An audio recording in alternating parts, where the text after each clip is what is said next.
Okay, let's call the October 27, 2015 Andover City Council meeting to order. We'll start off with a roll call, please. Troy. Troy Tabor, council member. Sherry Geisler, council member. Clark C.R. Nelson, council member. Ben Lawrence, Mayor. Chris Estes, council member. Caroline Hale, council member. Quentin Kuhn, council member. Justin Phillips with the police department. Donna Davis, Chief Financial Officer. Mike Roosevelt, fire marshal. Jennifer McCausland, Assistant City Administrator. JT Klaus, City Attorney. Les Mangus, Director of Public Works. Susan Renner, city clerk. Mark Detter, City Administrator. Sorry about that. Move on to item number 2, which is the number 3, which is the invocation. Thank you very much for being here. Dear Lord, as we come to you in prayer, we thank you for your watch care over us. We just ask you to go before us tonight and grant us wisdom as important decisions are made. Help us to make decisions that are would be pleasing to you and that would benefit our community. Just guide and direct in all the proceedings this evening. All these things we ask in Jesus' name. Amen. Amen. Thank you. Item 4 is the Pledge of Allegiance. If you would stand with us, please.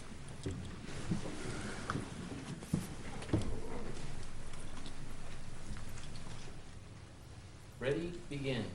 I pledge allegiance to the flag Of the United States of America and to the republic for which it stands, one nation, under God, indivisible, with liberty and justice for all.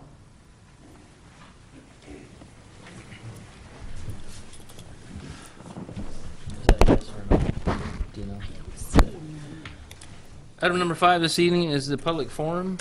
Is there anyone here that wishes to address the council? Yes, ma'am. You can step up to the podium and give your name and address for the record. Okay. My name is Karen Osborne, and I live at 2223 North Grant Road in Andover. I'm on the board at the Andover Senior Center for the first time this year, and I'm learning a lot about what goes on there. And I don't think the people in Andover quite know what goes on there a lot of times, because I've lived here since 1978, and I wasn't quite aware of all the activities they do have. So what we're asking of you guys tonight, I think you all have a flyer that was handed out to you previously, and a letter that I wrote in concern with this, and we're asking that we be allowed to put this flyer in one of the city mailings in January or February. And we're starting a fundraiser in the center because we need a few items, like a new wall that will petition off part of the center, and we need some new flooring, and we need some new paint jobs, and we have very little money to work on. But we don't get too much from the city and not much more from the county, so we're pretty much funded on our own with memberships and money makers that we do. And so we're starting a fundraiser, and I would like that to be started when this flyer goes into one of your mailings. And I'm asking permission from you tonight to let us do this. I know I'm on the Andover Library Board, and we do one of these flyers for it.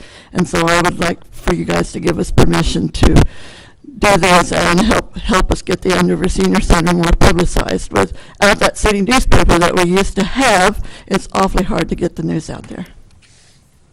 Do we have anything currently slated for January, February sewer bill? Julie has the schedule on that, and I think she's been working with them, figuring out which month it's going to be open for them. Council, what's your pleasure? Is there any yeas or nays or objections or okays? I sure have no objection to getting it coordinated and getting it out as requested. I have a question for you. Do you have a website? We are working on the website. We've had several director panels, and I would introduce, we have a new director now, and her name is Vivian Chapman, and I think she's going to be a good one. And we have a computer tech now, so we're working on a website and getting that going.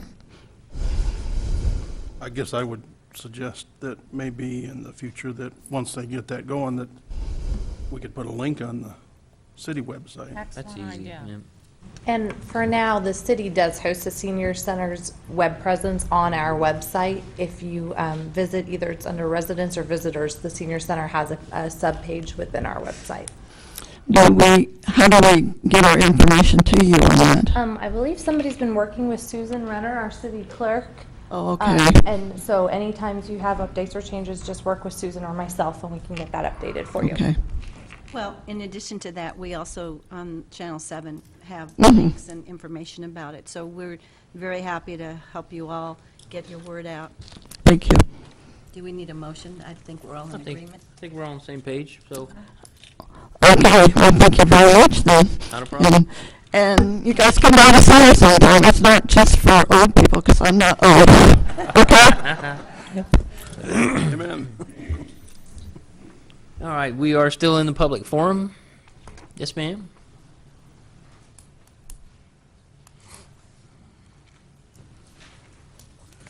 Is it appropriate to talk about the Teradyne rezoning now, or would that come on the agenda item, or is it during the public forum?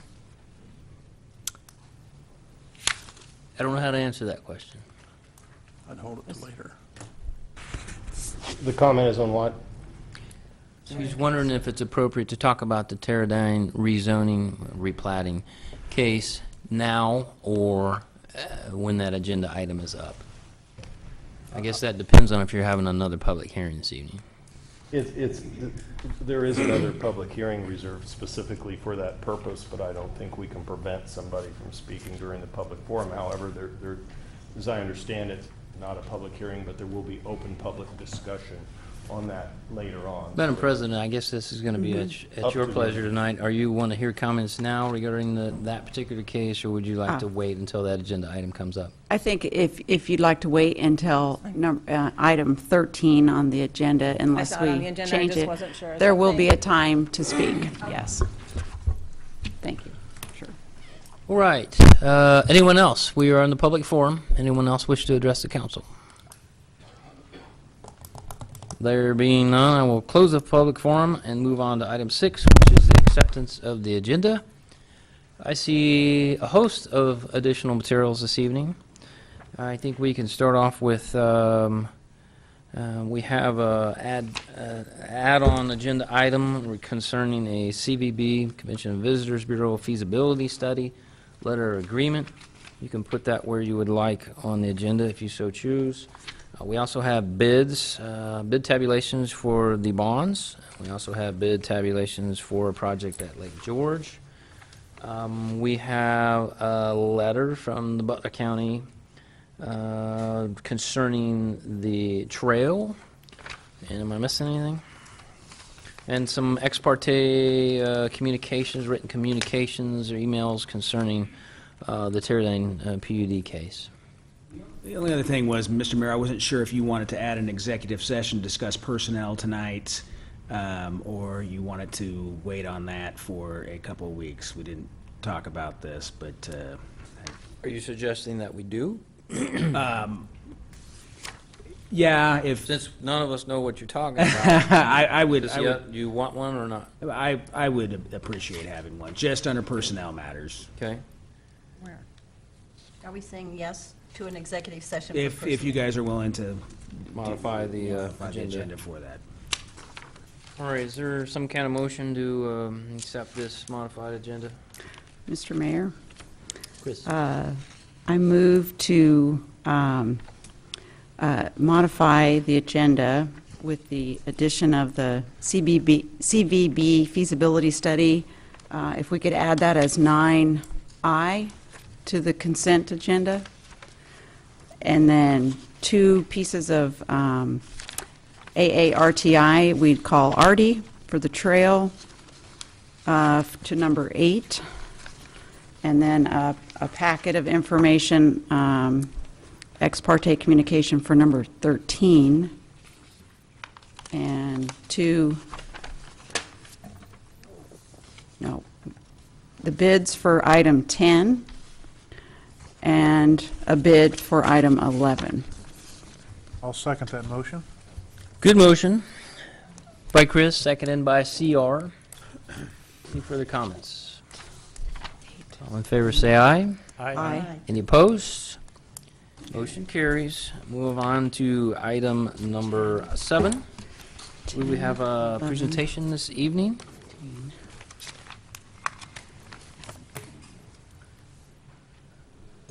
Great news, right?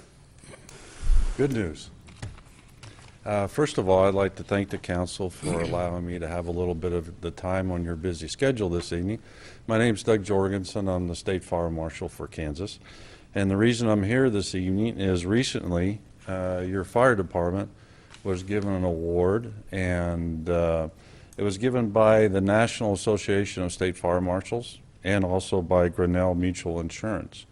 And since I am the State Fire Marshal for Kansas, I have a place at the National Association of State Fire Marshals. And so that's the reason I'm here this evening to present this award.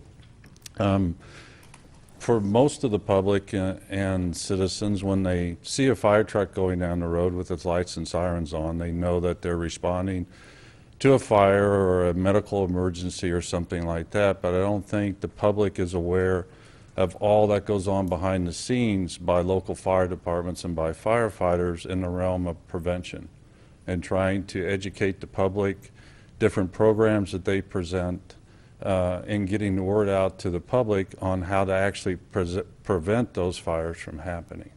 So that's what this award is part of. Since 1994, the Life Safety Achievement Award has recognized local fire departments' efforts that have contributed to reducing the number of lives lost in residential fires. The Andover Fire Department is one of 117 fire departments across the United States to receive that award for 2014. They received that award for either having 0 fire deaths or for a reduction of at least 10% during the year in fire deaths. I don't think people are aware that home fires do make up a fairly good quantity of the fires that we experience across the country. Usually around 20 or 25% are home or residential fires, but they're responsible for 80% or more of the deaths that occur from fires across the country. The Andover Fire Department also participates in our free smoke alarm giveaway program that our office started a couple years ago. So they are going out into the community, they're going door to door and actually installing free fire alarms for the citizens of Andover if they need them. I want to congratulate the Andover Fire Department for the recipient of the 2014 Operation Safety Life Safety Achievement Award. It's presented again by the National Association of State Fire Marshals and also by the Education Foundation and Grinnell Mutual Reinsurance Company. And if Fire Marshal Roosevelt would come up. I have a certificate. It's the 2014 Life Safety Achievement Award. It's awarded to Andover Fire and Rescue for your outstanding efforts on behalf of fire and life safety. September 1st, 2015. Signed by Butch Browning, President of the National Association of Fire Marshals, and Larry Jansen, President and CEO of Grinnell Mutual Reinsurance Company. Congratulations.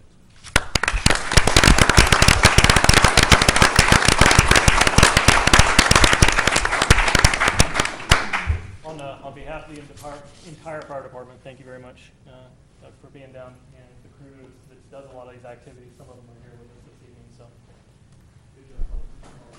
Thank you.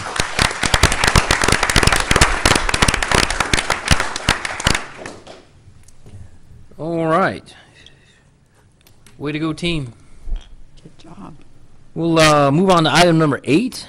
As many of you know, that the Butler County Commission has had some issues with their portion of what we consider the Redbud Trail, and they are currently in the process of trying to basically give it up, so to speak, denouncing their NITU. And they have asked the City of Andover if we are interested in taking over a portion. I think there was some general interest on the council expressed, and I believe we have Mr. Dave Levy with Artie this evening. I know you had a contract with the county at one time to kind of manage and clean up that portion of the trail. And I guess you have some ideas and thoughts on what would happen if the city of Andover took over the remainder of that trail. Is that correct? That's right. Go right ahead. Thank you very much, members of the council, for giving me some of your time this evening. My name is David Levy, and I'm the president of the Andover Augusta Rail Trail Initiative. It's a grassroots organization that has been formed specifically to improve the Redbud Trail. In summary, what we're asking for you is to enter into a public-private partnership to improve about 3 miles of the Redbud Trail. And if you look in the little inset picture there, you might notice that the Redbud Trail is a fairly long linear trail system that goes all the way from the center of Wichita downtown and has been rail banked through Andover and on into Augusta. And the portion of the trail that we're interested in is 3 miles that extends from Meadowlark to Highway 400, which is just to the east of the city limits. It is circled in yellow there on that inset picture. We would be creating a multi-use rail trail from Meadowlark to Highway 400. And as the Mayor described, Butler County has offered to you to transfer the NITU, which is the legal instrument that allows you to develop the trail into not the rail bed or railway right-of-way, into a trail system. And we, of course, highly recommend that you take them up on that offer, and then with your oversight, we would be able to develop the trail. We've already gathered quite a bit of publicly donated funds and also a matching grant from the Sunflower Foundation to develop the trail. And this would obviously enhance the value of the portion of the trail that you have already developed within the city limits by extending it out further to the east. ARDI is a grassroots 501c3 organization. We were formed a couple of years ago and just recently became a nonprofit. We were formed specifically for this purpose, to work on the 17th Street Rail Corridor, which is commonly referred to as the Redbud Trail. The portion to the west of us is under the Wichita Planning Association purview, and we of course support the efforts that they are already undertaking. They're developing the trail, and is part of their master plan to extend it all the way to 159th Street. Then of course you have the section of about 3 miles within the city limit, and the portion on to the east of there is where ARDI has focused all of our attention to develop the trail at that point. We are starting with this section, and we then plan to work our way east. And I might point out that several of the members of ARDI's board have direct experience developing trails like this. They have formed the Prairie Travelers Association, which has developed the Prairie Sunset Trail, which is on the west side of Wichita, and they have a successful track record of developing about 8 miles of trail, and they're currently extending that on into Wichita now. The ARDI board is formed by myself, Byron Rupp, who's also in the audience, and Lois Neufeld, also in the audience. There, we formed the officers, and then the Ruth Holliday is a local resident just outside the city limits, and she runs Bicycle Peddler. Barry Carroll is from Wichita. He is part of the Bike Walk Wichita Alliance. And then Sharon Turner and David Ludens round out the board. These are local people. This is not a group coming in from outside to do this. This is coming from within the city. Project overview, as I've mentioned, is to develop 3 miles of trail from Meadowlark to Highway 400. We would be doing this by laying a layer of crushed limestone on the trail, approximately 8 foot wide, 6 inches deep, and that would go over the existing rail bed with a minimum of preparation. Most of what we've already needed to do, we've done to clear the area of trees and overhanging branches so that it's pretty much ready to go. We would then install bollards and posts at the crossings to discourage motor vehicle access. We would add signage such as mile markers, stop signs, no motor vehicle signs, and so on. And these would all be funded through, as I said, private donations and one-to-one matching grant funding from the Sunflower Foundation. Here's a close-up version of the map. And you might note that that section there that's highlighted in blue is the trail portion that I'm after. And Google Maps already recognizes that as a bicycle trail. If you select going from point A to point B and pick bicycle mode of transportation, it will bring that up as a route. So they think it's a good idea. So most of the work will be concentrated at the crossings. Of course, we're going to lay the limestone along the whole route, but then we'd be installing the bollards and so on at the crossings. And at the back end of the packet that I don't plan to go over unless there's a specific question, there's a survey with pictures showing all of the crossing areas where that would have to happen. The basic timeline would be going in these phases where, as I've said, phase 1 is already complete. We had the people from the, I'm having a brain block on AmeriCorps people, thank you very much. AmeriCorps folks, they came down from Kansas City, and we had a great group of youngsters that put in a lot of work clearing the trail, working both here and on the other side of town at the Prairie Sunset Trail. Then the next step is to grade the rail bed and deliver and level the limestone and roll the limestone to compact it. Then we would be installing, there's one part of that land that currently has cattle grazing on it. We would need to install cattle guards or some other kind of gate system to allow the riders and walkers to go through there but not let the cattle out. And then that would happen at the Meadowlark and Central crossings. Then we would be putting in posts and cable at each entry point, as I've said, to discourage vehicles from getting in from the sides. And then we would also put in the center a bollard, which is removable, using a county-recognized Knox lock that then all the emergency fire and medical rescue people would have access to, that they could then remove that bollard and emergency access vehicles could get in there in case they're needed. Last, we would be putting in the signage, as I mentioned, stop signs and so on.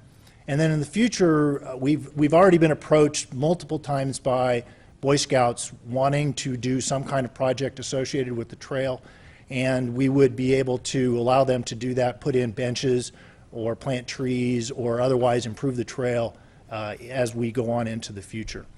And we also would then recruit and maintain people, gather volunteers to maintain sections of the trail on an ongoing basis, and we would take on that responsibility.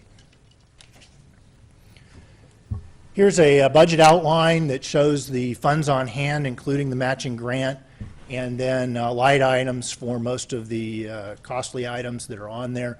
The big ticket item, of course, is the limestone. That would come from local quarries. There are several in the area that we've gotten bids from, and this would the delivery costs would be relatively minor because it's local to the area. We also have some money allocated towards fencing. That's a rough estimate of fencing that we think we might need. Until we do door-to-door surveys of the residents to find out what their needs are, what fencing is actually existing, and what needs to be added, it's really kind of hard to nail down that number. But we are prepared to put money up towards fencing as residents would require. So in conclusion, once again, I strongly encourage Andover to accept transfer of the NITU from Butler County for this section in question from Meadowlark to Kellogg. ARDI is ready and willing to form a public-private partnership with the city to improve the trail, and this would be a no-cost feature or a no-cost offer to the city. We would develop the trail for you under your supervision, and we are willing to modify this plan within reasonable limits as our budget allows in order to accommodate your wishes. This would enhance the utility and value of the existing trail that's within the city limits. And I'll close once again that we have the experience of people that have already done this type of project out west outside of Wichita and have a successful track record. So with that, I'll open it up to questions. Thank you very much. Any questions or comments? Yes. Go right ahead. I don't know who to address this to exactly, but who establishes the standards for construction of the trail? As whoever is the responsible party under Kansas statute would be the one that would authorize a particular type of trail improvement. And there are various standards that would be appropriate to the use that you envision for the trail. For example, within the city limits of Andover, you've established a concrete trail that it was built to a rather high level, high standard. What we're proposing is not the same thing. It would be crushed limestone. It would pack to something that is relatively smooth and can support a mountain bike, for example. Some types of high-end road bikes probably would not find it suitable because the tires would be too narrow. And the type of access that you would need to get to that, you would enter in from either a common access point like the sports park and then right out to the east, or you might be able to access it from Crossroads as well. So I mean, you've done a lot of work up to now, according to some standards. What have you been following? Similar practices that were followed on other trails. On other trails, Yeah, yes. okay. There's quite a few trails like this in Kansas, and they tend to follow the same type of project pattern. Okay, thank you. Anybody have anything else? Mr. Mayor? I just want to commend the RD group for being such a well-spoken and professional representation of the desires of the community as they expressed to us in the quality of life initiatives they wanted to see in the area in that. So I think the group is exactly what you said. They are all local. We can point them out, and it is nice to see every day people on that trail of all ages, and I think they are recognizing that taking a risk and moving forward, even though maybe everyone isn't happy, but if we do it in the right way to respect all the property owners and that, I think the gain is so much better than a few obstacles to overcome. So with that, Mr. Mayor, I would like to move that the City of Andover accept responsibility of the NITU from Butler County for the section from the new section, or do I need a motion for the whole section? I think 159 to It's Meadowlark. Meadowlark. I think Or it's Meadowlark just to a 400? section 159 to Identified. Highway 400. To 400, is that what we're looking at? Or we're just looking to take it from Butler County?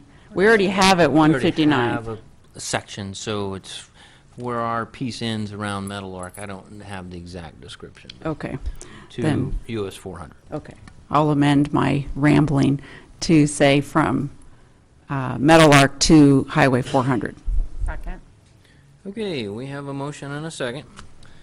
Now, I don't know, we haven't really conquered this conversation, and before we take a vote, there's obviously, I don't think it's as easy as it sounds. I don't think we can just accept a transfer. I don't think they have the right to transfer it. I think I think we need to have, if this vote is passed here, I think we need to also authorize our staff and our city attorney to figure out the legal means that we can actually take a hold of this section, because I think there's going to be a lot more to it than that. And I don't think the county can just transfer this to us as they intend. I think they have to give it up, and we have to apply for it. Is that correct? I think that's right, Mr. Mayor, and I think what you're giving is an indication to staff of your intent to accept, apply, or otherwise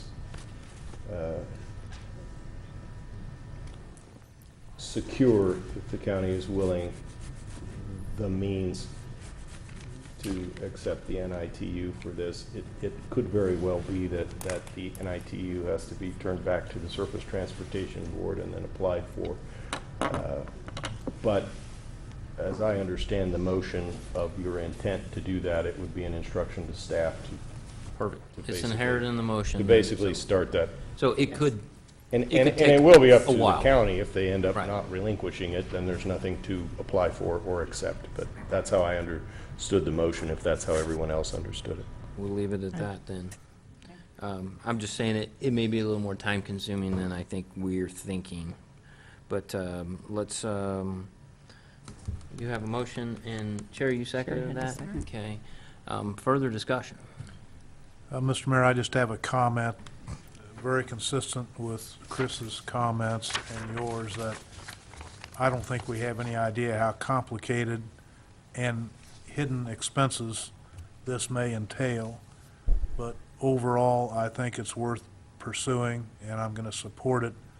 But I'm hesitant because of all of the hidden factors there. But I just want to let people know that I'm going to support going forward. You hit the nail on the head. There are some litigious roadblocks potentially that we could be facing. There could be some other very expensive items associated with this trail, and I don't know if we can overcome them. I don't know if we get to that point and we back out, but I think we all agree in principle, now that you're on board, that that it's a good idea, and it's a good preservation of a trail, of a linear park, so to speak, and quality of life is a big issue out here, and we take it seriously, and I applaud us finally getting around to this conversation and this vote. So without further ado, all those in favor say aye. Aye. Any opposed? Motion carries. I will pass along the sentiments to the county commissioners, perhaps at their next meeting, and staff will get busy, I guess, working on the details of what all that's going to take to do. All right, we will move on to item number 9, which is the consent agenda. If you will recall, we added I, which CVB. is the CVB feasibility study. Just so everybody knows what's going on. Thank you. The CVB is recommended to the city council that they engage, have a letter of agreement between a qualified firm to do some reconnaissance, if you will, on the availability of trying to privately raise funds or do a fundraiser for the amphitheater and the park. I think it's important that we know what the likelihood of success or failure would be, and we have added that to the consent agenda as item I. Is there a motion to approve the consent agenda as modified? So moved. Second. A motion by Chris, second by Quentin to approve the consent agenda, items A through I. Further discussion? All in favor, say aye. Aye. Any opposed? Motion carries. Item number 10, we've got some geo refunding and improvement bonds. Mr. Mayor, Greg Varnberg with Piper Jaffray is here as our financial advisor on the Series A 2015 General Obligation Refunding and Improvement Bonds. Before Mr. Varnberg takes the floor and I think gives us some very good news, I just want to highlight a couple of things about this bond, is that it was in relationship to benefit districts that will start with their assessments next year, not this year. The 4 areas will get a special assessment in November of 2017. Also, at least I think staff's primary goal here was in this refinancing to cover the cost of an addition or a remodel of the fire station, which was about $80,000. And Piper Jaffray managed to save us $210,000. Next year, we'll get about a $80,000 savings, more or less, and then roughly $10,000 per year until 2025 after that. So the market worked in our favor to offset the expenditure and save us a little bit more money than that on the fire station. So I'll let Mr. Varnberg take it over and give you the results of the sale and the rest of the details, and then our bond counsel will fill you in on the ordinance and resolution that follows. Thank you. Good evening, everyone. Greg Varnberg with Piper Jaffray. We had the opportunity to work with you as financial advisor on this issue, and we did have very good results on the bond sale, and really two key factors impacted the results. One is the favorable bond market that we have and the low interest rate environment, but also the city's bond rating is very strong. In fact, your bond rating is among the 12 best for cities in Kansas, and that higher bond rating helps give investors comfort in regards to your financial condition and creditworthiness and ability to repay the bonds. And so favorable bond market coupled with your favorable rating resulted in the very strong bids we had on the bond sale. I also thought it'd be interesting to share with you a couple of items that Standard & Poor's referenced in their report. They referenced a strong economy. They referenced strong management with good financial policies of the city. They referenced very strong budgetary flexibility and liquidity, and all of those were factors that led to that AA rating for the city. You should have in front of you this evening a bid tabulation form. You'll notice that we received 6 bids at 11 o'clock. Excuse me. Those bids ranged from 2.35% to 2.41%. The best bid was submitted by Robert Baird. Robert Baird is out of Milwaukee. Stiefel Nicholas, their trading desk is in St. Louis. Janney Montgomery Scott is a firm out of Philadelphia. The fourth best bid, D.A. Davidson, their trading desk is out of Denver. FTN Financial, or First Tennessee, their trading desk is out of Memphis. And then Wells Fargo, they have a trading desk in both San Francisco and Charlotte, North Carolina. And the reason I point all of that out is that when we sent out the preliminary official statement, we sent it to a very broad group of banks and brokerage firms. And it's interesting, when you look at that, it's a very national representation of bidders from all parts of the country. We're very pleased to have that level of interest in your issue. It's also common on an issue this size in this bond market to get 3 to 5 bids, and we were very pleased to get 6 bids on your issue. We actually had a 7th firm that was looking at it, debating on whether to submit a bid or not, and ultimately decided not to submit a bid. But again, the low bid was 2.35% from Robert Baird. We have verified the accuracy of that bid, and it is correct, and we'd recommend you accept their bid. When you look closely at their bid, one thing we would draw your attention to, and this is the case for each of the bidders, but they offered a premium or paid a premium to the city in addition to the purchase price of the issue. And originally we had the issue sized at $6,820,000. Since they're paying that premium in, you didn't need to borrow as much money. And so we were able to reduce the size of the issue down to $6,540,000. So you have a slightly lower principal amount on the bond issue, better interest rates than we had anticipated. And as Mr. Detter had mentioned, one of the components of this issue was that refinancing of the 2010 issue. He referenced the present value savings. Actually, the total amount of savings you'll realize over the life of that issue is $232,478.85. And I point that out because it was one of the goals to have that savings be higher than the payments on the fire station, and it's more than double, almost triple the savings relative to your cost of financing those improvements. But it's also much higher than some of our preliminary estimates. We started working with you, we were looking at savings ranging anywhere from $98,000 to $160,000. So we're very pleased to see the savings increase. We're very pleased to see that affirmation of the AA rating. Pleased to see the low interest rates and the bidders from various parts of the country. And so all in all, it ended up being a very successful bond sale and a good result for the city, and we hope you're pleased with the results.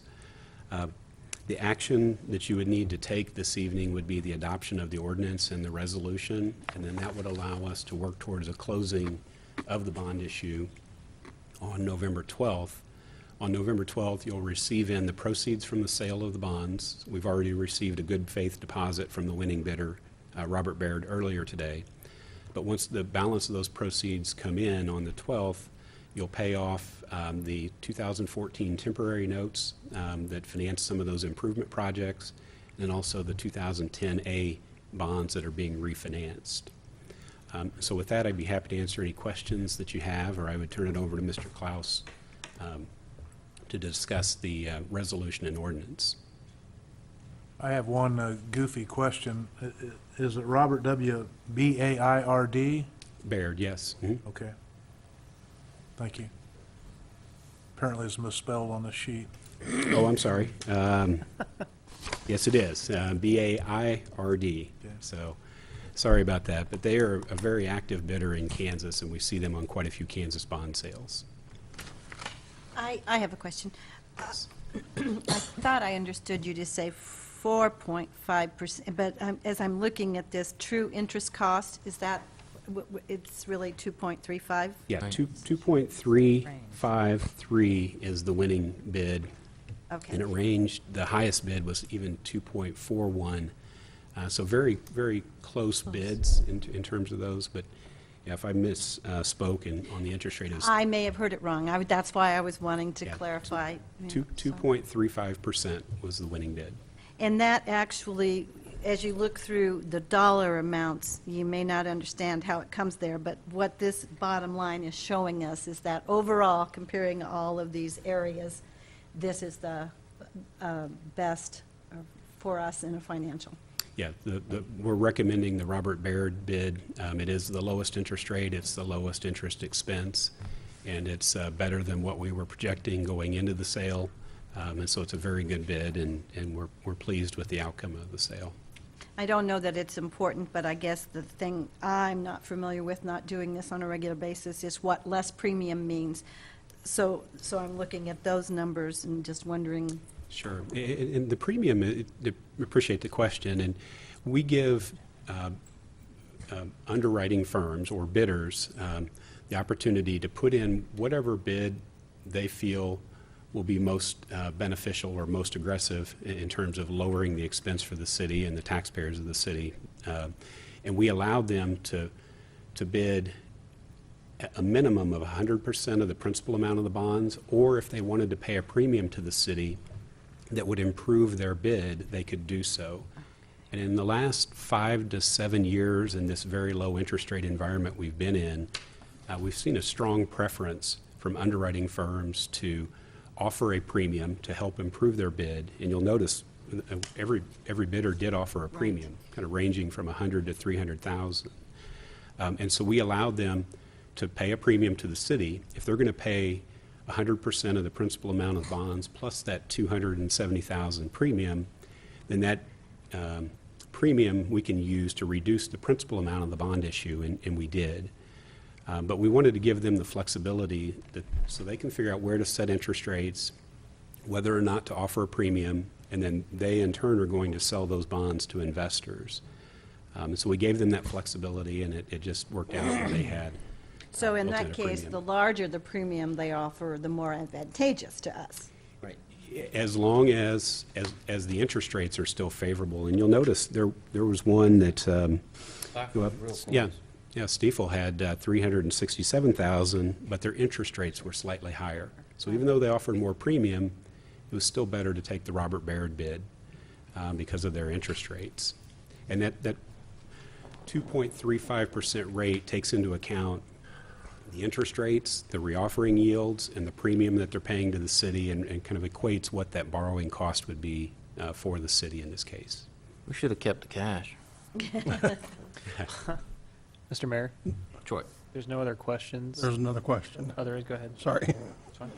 Why isn't the lowest total interest cost the best bid? Pardon me? Why isn't the lowest total interest cost the best bid? It is. I believe in this case it is, but you'll notice. Cheney and Davidson. Oh. I'm looking at D.A. Davidson. Yeah, look at, if you'll look at the second line from the bottom, because we take the gross amount of interest, then we subtract from that the premium that they're paying to the city, and that becomes your net cost. And so we look at the net interest cost, that second line from the bottom, to rank those bids. Okay.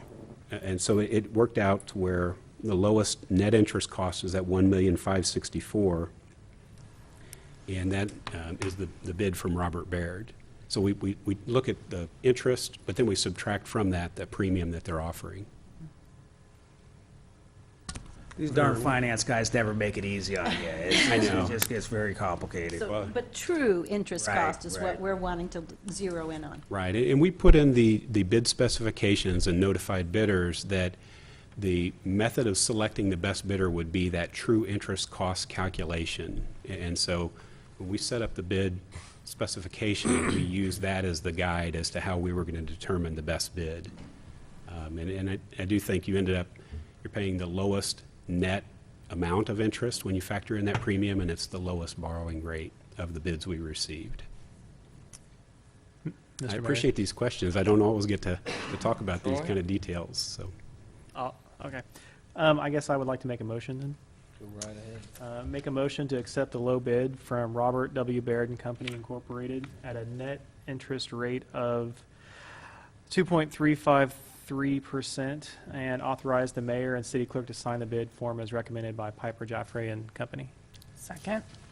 Motion by Troy, second by Sherry to accept the low bid from Robert Baird as presented. Further discussion? All in favor, say aye. Aye. Any opposed? Motion carries. Item B, would you like to explain it, or shall we just go on? It's just the ordinance that authorizes the issuance of the bonds and the levy of the tax, and then, as is typical, the terms of the bonds as it relates to all the specifics of rates that Greg just described, and repayment schedules are all contained in the resolution, as well as the authorization of the sale of the bonds to R.W. Baird. I'd be delighted to answer any questions. Troy? Mr. Mayor, I'd like to make a motion to approve an ordinance authorizing the issuance of $6,540,000 in general obligation refunding and improvement bonds, Series A, 2015. Second. Is that the right number? That's no. It is? It is, 'Cause it's which less in the your agenda premium. is wrong, That minus but the that was premium. printed prior to the collection of the tabulations. It's right here. We have a bid by Troy and a second by Caroline to approve the ordinance as presented. Further discussion? All in favor, say aye. Aye. Any opposed? Motion carries. You're on a roll. All right, make a motion, Mr. Mayor, I'd like to make a motion approving a resolution directing the sale and delivery of $6.54 million in general obligation refunding improvement bonds, Series A, 2015. Second. Motion by Troy, second by Caroline to approve the resolution directing the sale and delivery of said bonds. Further discussion? All in favor, say aye. Aye. Any opposed? Motion carries. Thank you for your work on this. Thank you very much. Appreciate Thank the you. chance to help you with this. Move on to item number 11. We have bid tabulation here for some improvements to inlet into Lake George, directly across the way. There it is. Do you have anything to add? This morning, we opened bids on the repair work to the Lake George spillway structure. We had 4 bidders and a rather wide spread from the low to the high, but we are comfortable with the bid from the low bid from Butler County Backhoe, $23,100, and we would recommend you accept that bid. Mr. Mayor? Troy. Sorry. Make a motion to accept the low bid from Buco Backhoe for amount not to exceed $23,100 and authorize the mayor to sign construction contract. Second. Motion by Troy, second by Sherry to approve, accept the bid from Buco Backhoe, $23,100 Say that, actually. as the low bidder, and authorize the mayor to sign the contract. Further discussion? All in favor, say aye. Aye. Any opposed? Motion carries. That is amazing. We get a bid for 23,000, one for 66,000. Yeah. Doesn't make sense. Item number 12, Cornerstone 6th paving.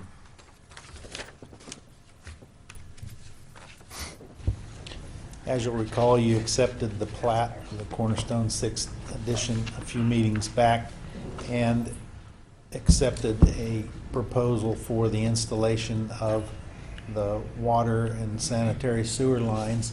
And at that time, there was discussion that all of the public improvements would be packaged into one contract, one contractor, in an effort to kind of streamline this process, to tighten the schedule and possibly have some homes in construction around the first of the year.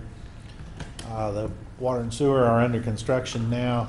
What's before you later in the agenda is a bid on that work. So the first item is to accept the plans for that paving and drainage. The second is that change order to bundle the water, sewer, and streets together into one project. Mr. Mayor, I would move to accept and approve the paving and drainage plans for Cornerstone 6th edition as reviewed by the city engineer. Second? Motion by Sierra, second by Troy, to accept the plans, the paving and drainage plans for Cornerstone 6th. Further discussion? All in favor, say aye. Aye. Aye. Any opposed? Motion carries. Item B is the change order itself. Mr. Mayor, I would move to approve the change order with APAC Construction for an amount not to exceed $460,000 for paving and $342,000 for drainage work. Second? Motion by CR, second by Troy, to approve the change order as presented. Further discussion? All in favor, say aye. Aye. Any opposed? Motion carries. We are now on to item 13. I will again recuse myself from this issue.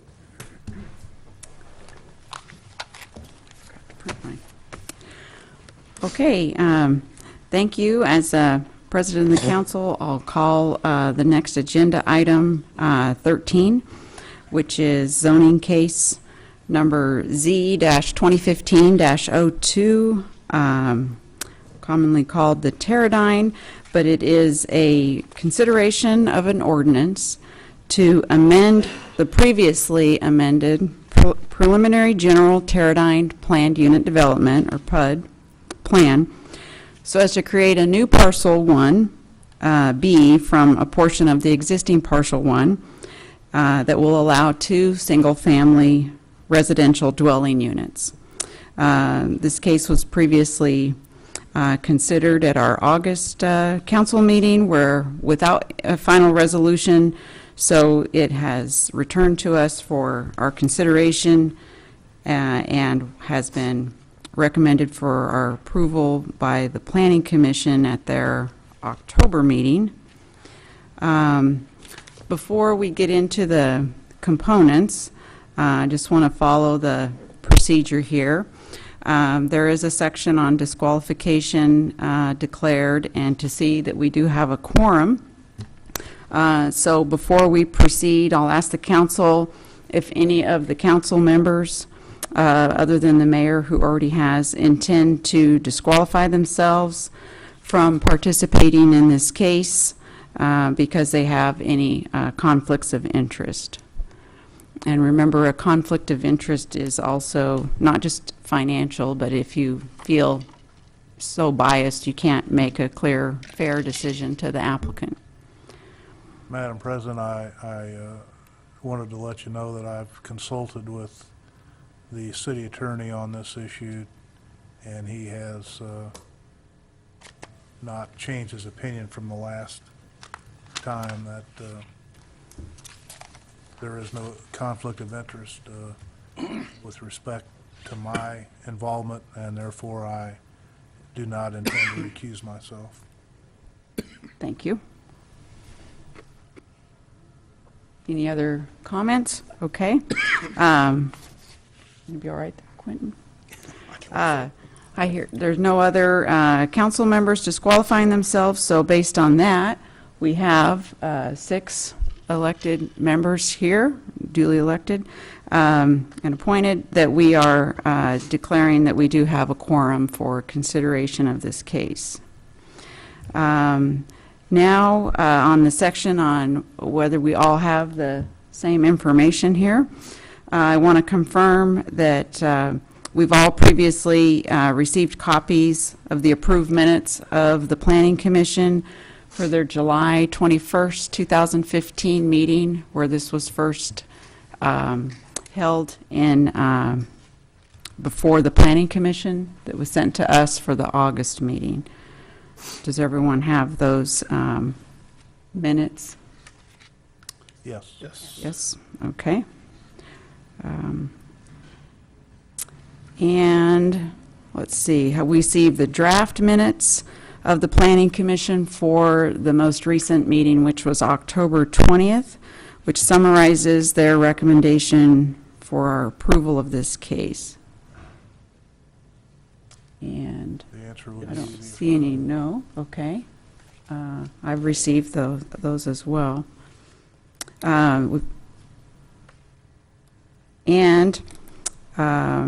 Have you all received the written correspondence the Planning Commission and or the city received from the general public and others on this topic, including the petition which was filed at the previous city council meeting considering this issue, which was also August, that same meeting?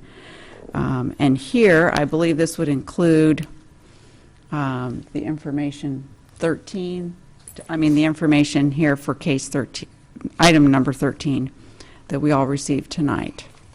So I know we all have that here.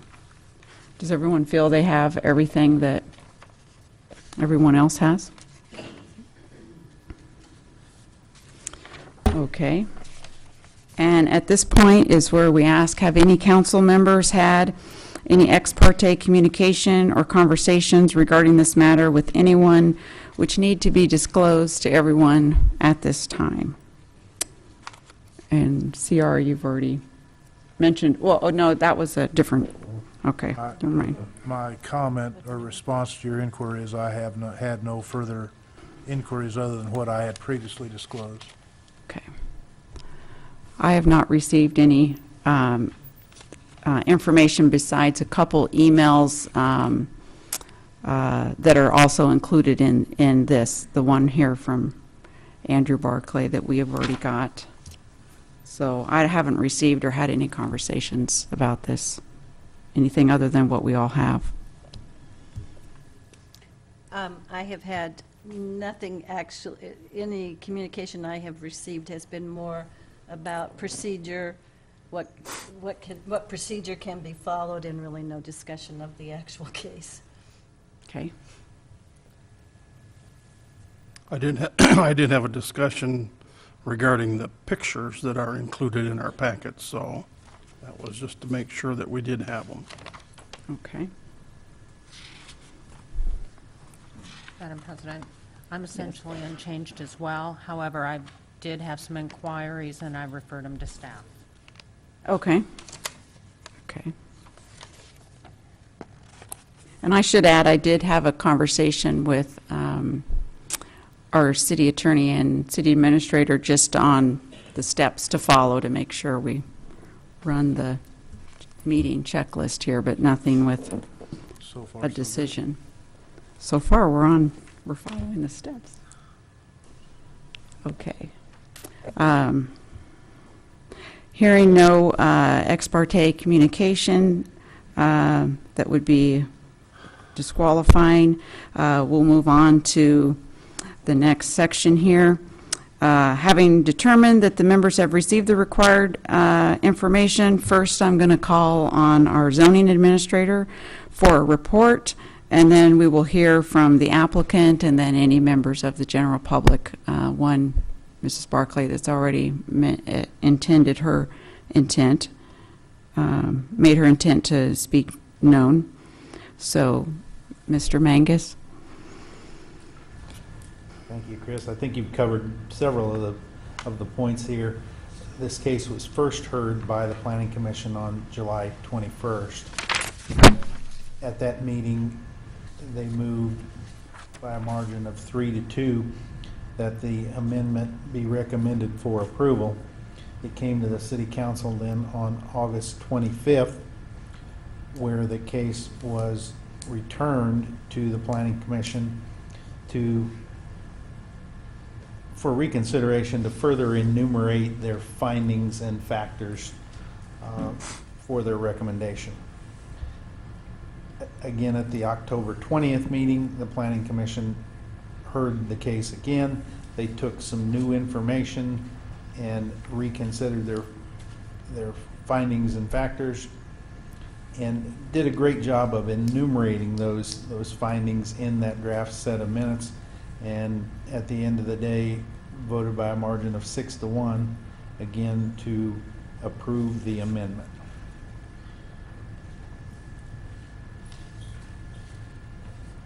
Okay, thank you.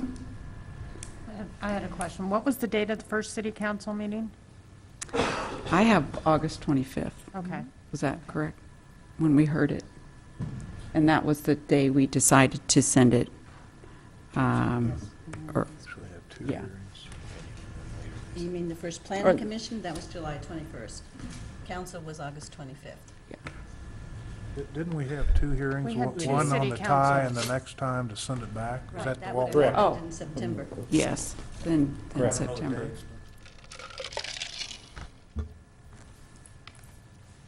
July, August, September, yeah. Okay. So at this time, would the applicant like to speak with any new information to the council? Thank you, sir. If you could come to the podium, which you are.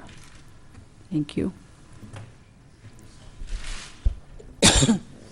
Madam Chair, council members, my name is Bob Kaplan.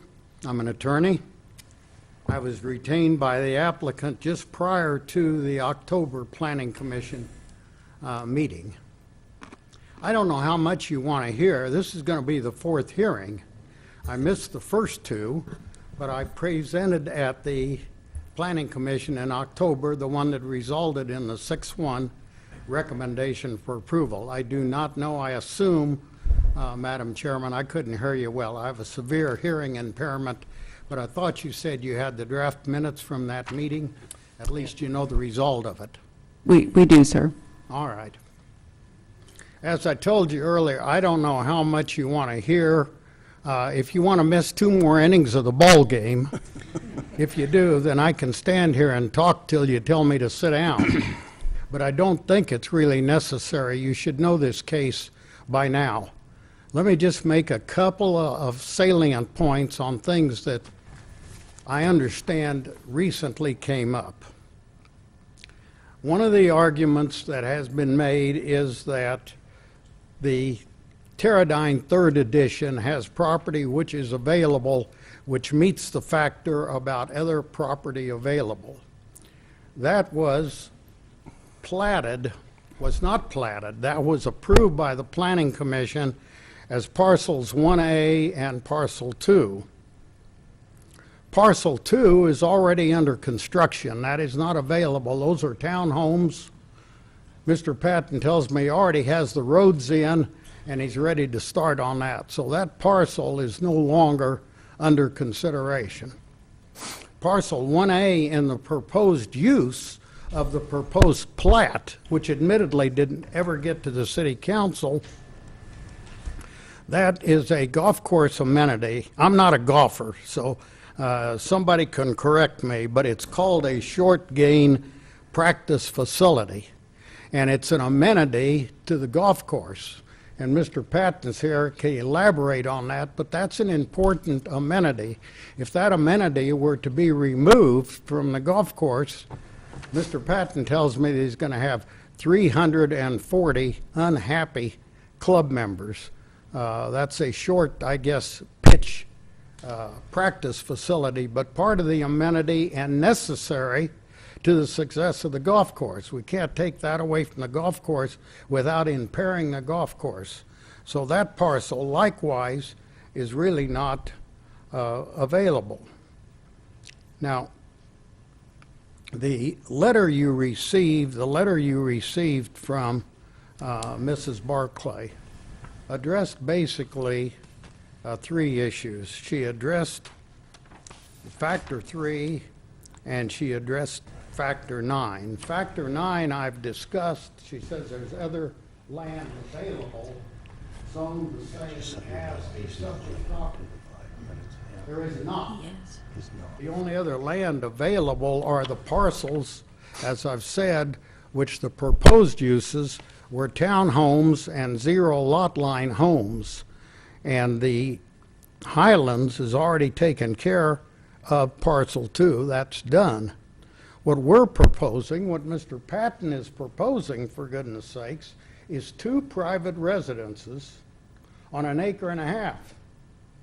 Now, we're talking about fine residents. He's talking in the $400,000 range, each on 30,000 square feet, 3/4 of an acre when you divide them equally.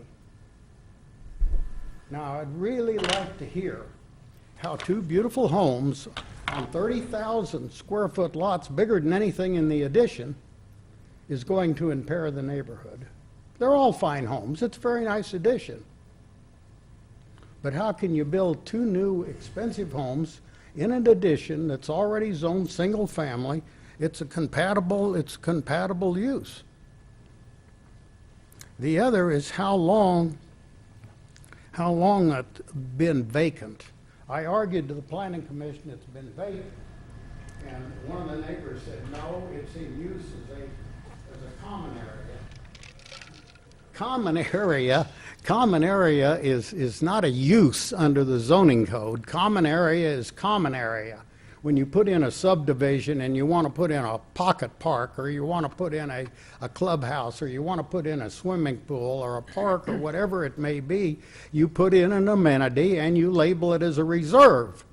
And that's common area. That is not a zoning use. If you look at your zoning book, you'll see that the uses are categorized from single family through industrial. Those are the uses as they're categorized. There's no use in a zoning book that says you approve a use for common area. That's just totally a misnomer. The thing I think that really bothers me the most, I say bother, it doesn't bother me, it may bother my client. Mrs. Barclay wrote a letter at 2 additional paragraphs. And I'm sorry, she's unhappy because she does not believe that the process for filing a zoning protest is clear in the zoning code. She believes it's convoluted and not understandable by a layperson. She also goes on to say, and I'm sure you've all read her letter, she also goes on to say that staff was not really cooperative in helping her understand the process.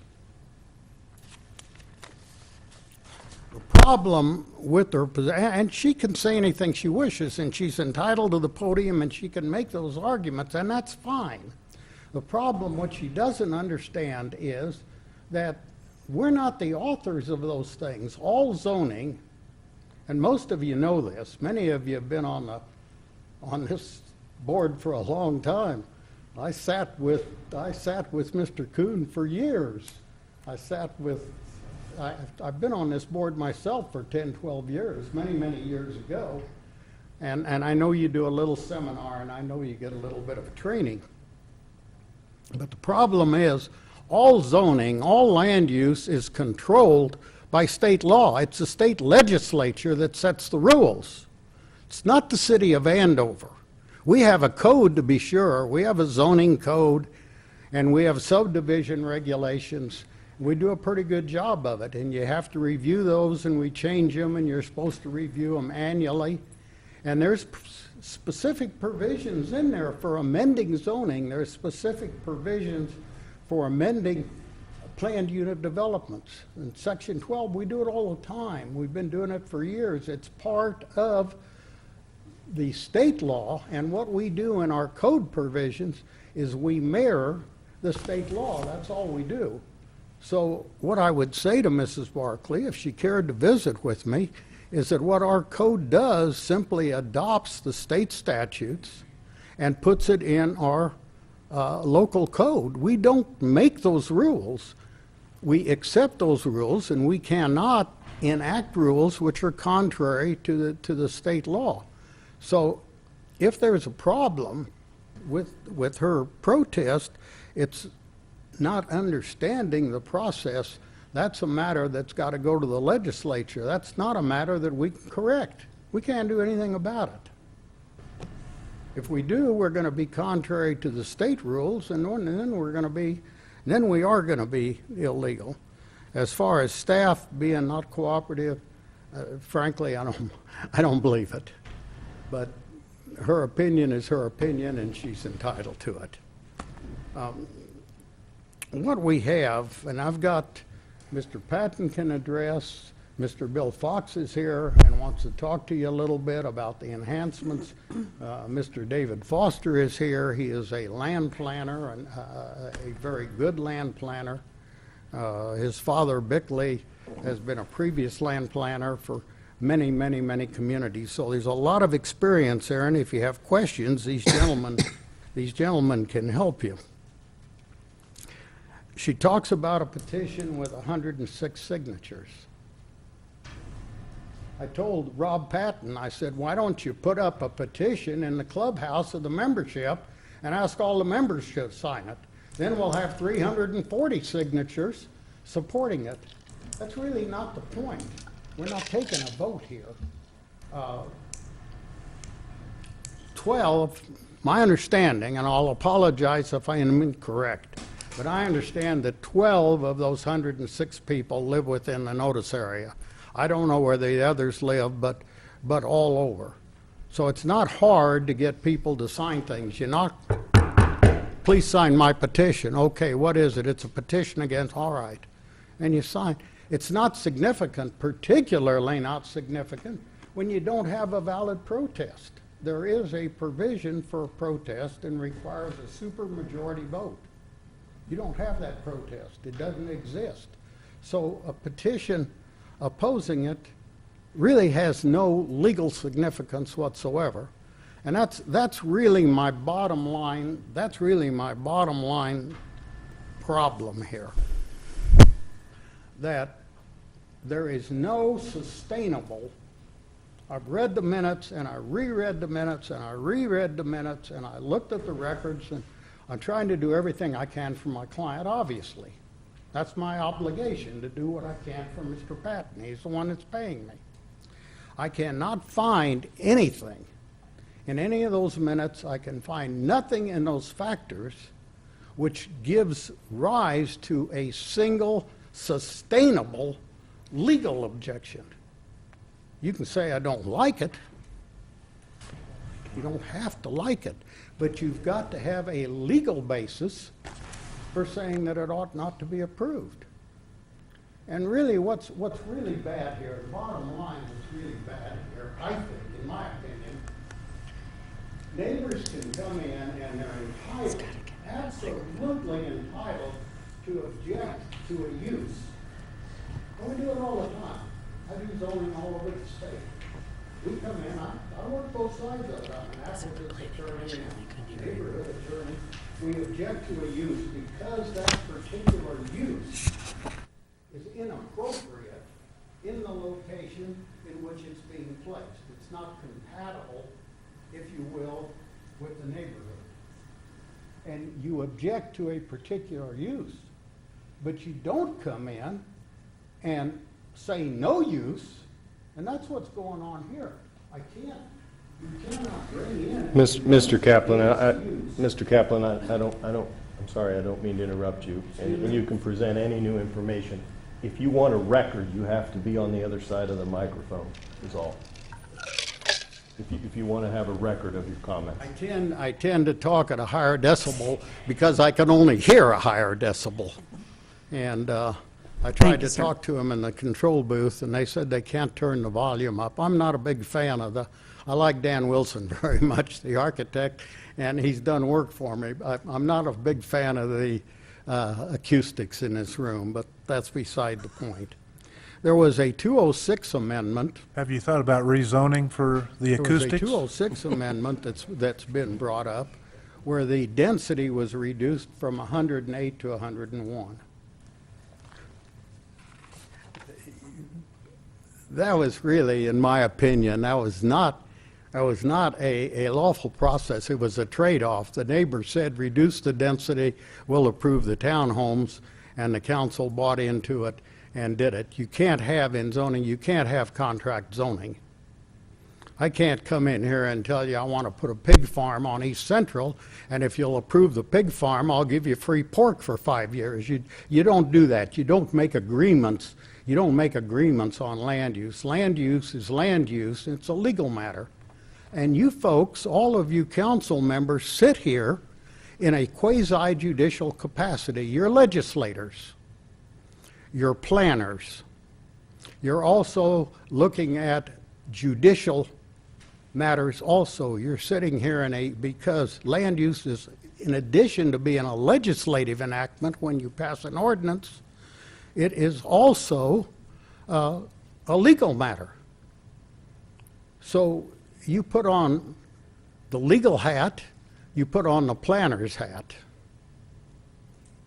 And you have to do both of those things and match them. So that 206, when they made an agreement, said, we'll reduce the number of units if, in fact, we'll let you build the townhomes. But anyway, what's done was done. That was then, and this is now. It doesn't make any difference. I just simply point it out because what I'm telling you is that the folks that don't like the idea, all right, I respect their opinions, but they've got to have a sustainable, valid legal objection. And I cannot think where I've ever been in a case where a neighborhood came in and I'm doing the least dense thing that I can do. I'm putting two beautiful single-family homes on almost full-acre lots in a single-family subdivision, and they're saying no. So what else is there for me to do? What else for my client to do? Do nothing? Not use the property that he owns?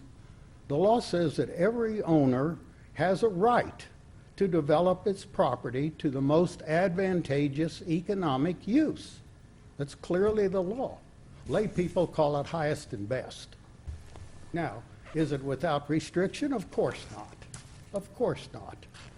You can't impair and you can't cause a devaluation of your neighbor's property. I can't put a tattoo parlor there or an adult entertainment or probably even a retail or maybe not even an office.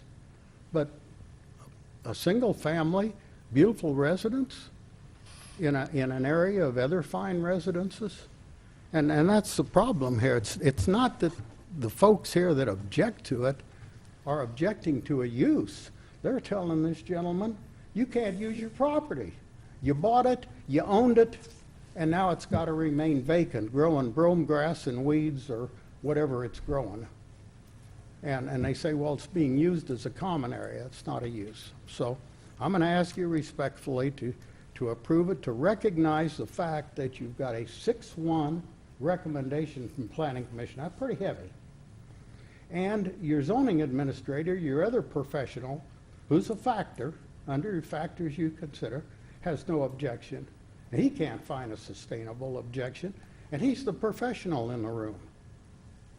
So I'm going to ask you to cast your votes and approve this application, and let's not have a fifth hearing. Thank- Kaplan. Thank you, Mr. Kaplan. I wanted to see if any of the council had I have a questions. question for you. You might want to go back behind the microphone, or you can't hear me? I understand the reason you'll have to speak up. I apologize, but I can't do much. As I get older, my hearing has gotten worse. Okay, If well, we talk in here. can you hear me? Yes. Okay. Unfortunately, I understand what you're trying to do, but unfortunately to me, your having received a copy of a letter that was sent to the council is making the public perception by far worse that somehow the people are being, it's like, why would you have received a copy of a letter that I know she did not send to you, and who did you receive a copy of this letter from? I received the letter from my client, and I would, with all due respect, Mrs. Hale, disagree with your analysis. Anything that is received in this city and in public record is a public record and available. I don't think that you can tell a resident of this community or citizen that you do not have access to the public information in the file, and that letter, if it's not, should be in the file. I'll tell you that. Should be in the file. It is in our file. I'm saying that something that we received 24 hours ago, either a council member on this bench sent it to your client, or the city staff member sent it to your client, and I don't think that is received very well. I believe I saw a I'll look out respect your there. position on it, but we receive every letter, we receive the petition, we receive all the material that comes in regarding a case. It's all public record, and it's all available. You cannot not make it available. Okay, so our staff is telling us that you routinely make copies of everything before it comes before the bench and send it out to applicants? I did not receive it from any staff member. Is that something that we do routinely, that we are sending out copies of material received That to did the... not come from my office. However, he is correct that it becomes part of the public record. Oh, I understand that, but... But in Do this we case, re- it wasn't ever requested, so we didn't share. Right, I mean, somebody would have to request for something, okay. My Thank you. request should be answered. I do not engage in any ex parte communication. I do not contact council members. If I have a legal issue or if I have a question, I go to your city attorney. And I haven't had occasion to do that. So I'm sorry if there's anything about what I said that's offensive, but I operate under the premise, Mrs. Hale, that the truth can't hurt anybody. I understand. Are there any other questions for the applicant? I have a question, not for Mr. Kaplan, though. JT, it was brought up that a statement he made was that if we don't have a legal basis to turn this down, then we can't. Is that accurate? I think you have to determine the 17 factors and consider those factors and/or adopt the considerations that were adopted by the Planning Commission. I believe one of those 17 factors, quite frankly, is opposition to the request. Am I right? Just one of the 17 factors. And that's why I think the petition is informative. When Mr. Kaplan says it has no legal validity, I think it's informative as it relates to the possible opposition, and for that purpose, I think it relates to the 17 factors. And I think it is informative, and that's why it's included, and I'm sure that's why we received it. What I think he's referring to is that in order for it to have a legal effect on the procedures, it had to be received within 14 days of the published public hearing held on July 21st, which it was not. And so for that reason, it doesn't change the proceedings as it relates to approval. And I think that's what he meant by, and I don't want to put words in his mouth, but I think that's what he meant by no legal effect. It has an effect on you. We've given it to you. It is informative, and it relates to the opposition, and it is a factor. These factors and this consideration is yours, not Mr. Kaplan's, and he is intended to be persuasive, and that's his job. Thank you. Okay, and just to confirm what JT is saying is, can I confirm also with the city clerk that a formal protest petition, it was not received at, but we do have the petition from the public? Okay. 15 days of the original hearing at the Planning Commission.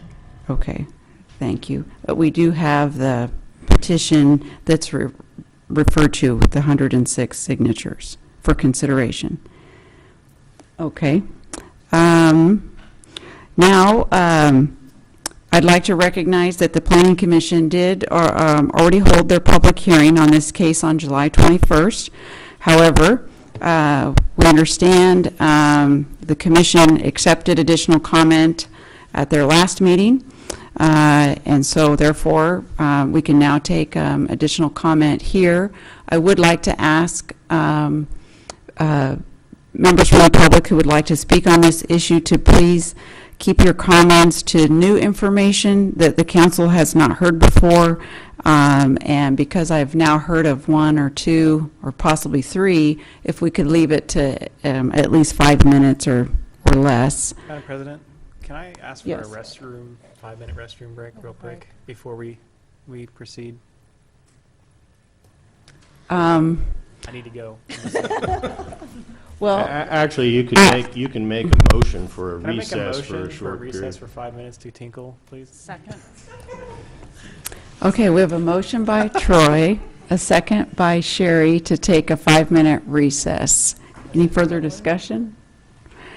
All in favor, say aye. Aye. Any opposed? Aye. Aye. I'm opposing also, but it's too late. So therefore, the motion passes 4-2. Chris, seconded that.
wrong. I'd like to call the meeting back to order if we could. Please take our seats. Thank you. Nobody's listening.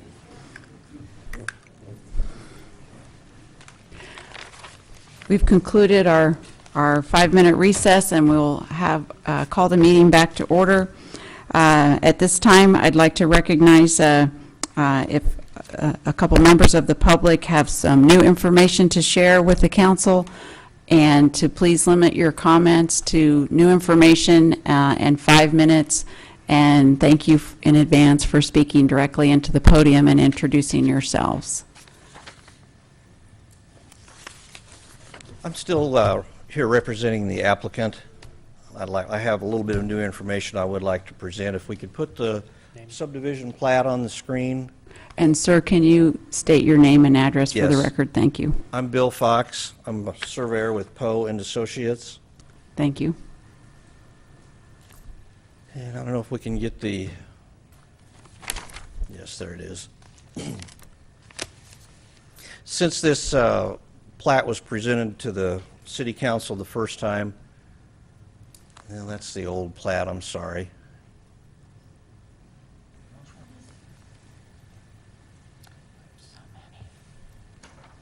That's the one right there, if we can look at that one. Number 2. There you go. Okay, the piece of new information that I do have to present is along the south edge of the property. We added an additional reserve. It's Reserve C. Reserve C is 25 feet wide, and the uses of Reserve C will be utilities, irrigation, landscaping, fencing, and entry monument. So the intent of Reserve C is to leave it in its natural state and also possibly enhance it with some additional landscaping. But other than that, the amended PUD is the same as what you saw before. Thank you, Just sir. let me see if I understand clearly. 25 feet off of Central, right? Yes, along the south edge of the property there, but yeah, it would abut Central. Are there any other questions for the member? Okay. Thank you, sir. I think, Mr. Barclay, do you want to go after this one? Just step right up. Okay. Yes, after him. Well, my name is David Foster with Rice Foster Associates, 1415 East 2nd in Wichita. And similar to Mr. Fox, just following up on some information in addition to what was presented at the Planning Commission, if you could forward to the graphic images that we had prepared, please.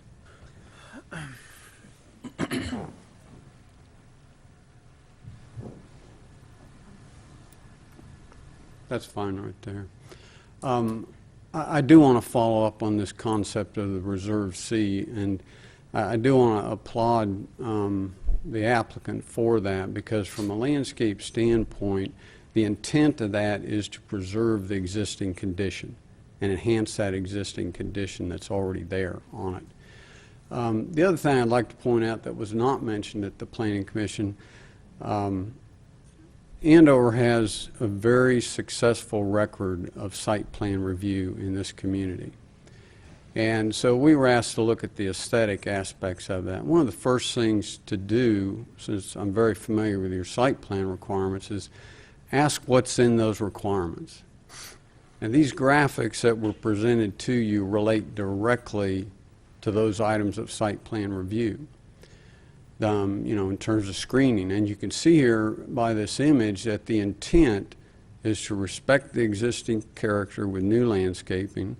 It's also to respect the existing character by leaving in place the nice brick pillars there along with the fencing that's there. Now, as this thing progresses, and again, given consideration for site plan review, at some point a plot plan is going to be required for this, these properties. And the idea is that when that's done, you've got requirements for lot coverage, but there's also a burden here to respect the site. And that's one thing that I appreciate of the applicant here. He thought to come to us as experts in landscape and aesthetics to apply that to this particular case. So having said that, are there any questions that you might have? Yes, so what are you trying to show with this picture here? You're going to, obviously you can't keep that whole fence there. The idea, if you look and look at the wording there, all of those will be saved in there, except there'll be an opening here with the idea of a gate. And so this would be, I'm sorry, you can't see it there, but this would be a drive, and it would be limited to a single entrance We're for gonna have those two of lots. those, or- No, just a single entrance. Oh, okay, okay. Just again, coming back to the aesthetics of it, to limit the impact there visually to the neighboring properties. Any other questions? Any other questions? Okay. Thank you. Thank you, sir. Mrs. Barclay? Thanks.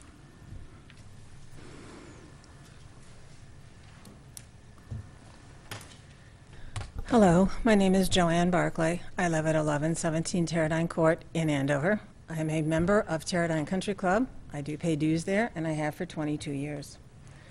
I'm not an attorney, but I do have, still considering the question of how was the letter that I sent to the City Council yesterday given to the applicant, that he would have time to comment on it.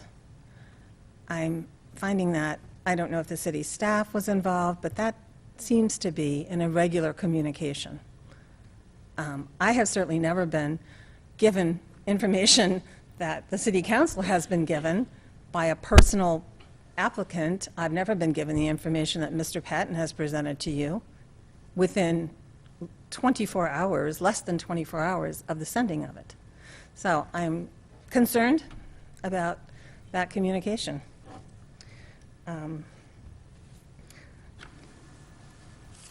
I and 106 others plus are asking you to vote against the PUD amendment that would include the 2 additional lots in Teradyne. The factors and findings that Mr. Kaplan referenced include that in the 1980s, the Teradyne PUD was established at 108 single-family lots. In 2006, that existing parcel 1 was amended to restrict the single-family lots from 108 to 101. That is the ordinance 1301 that you have in your packet. Whatever an attorney's position is on it now, it is the law that was passed. At the time, parcel 1A was added to allow not more than 30 single-family detached dwellings in the R2 single-family residential district. That's the part we're talking about now, where there is available land that these houses could be built. These lands are presently indicated for 0 lot line 30 patio homes. That area is east of 159th Street, north of the club, and it is designated for that. So I think that going from a 30 small homes to 4 or 5 or 2, however many large homes, that area is available. So I think that does address one of the factors. That area did become available for that development in 2006. It has never been utilized in any way. Factor number 15 is probably one of the most important. There's been vocal and written opposition to the opposed PUD amendment, and that opposition has been known to the Planning Commission since the first meeting. There were a group of us at the first meeting that spoke and suggested that we had opposition. It was known at that time. At that time, there was no instruction given by the Planning Commission, as I understand there was in the last planning meeting at the end, about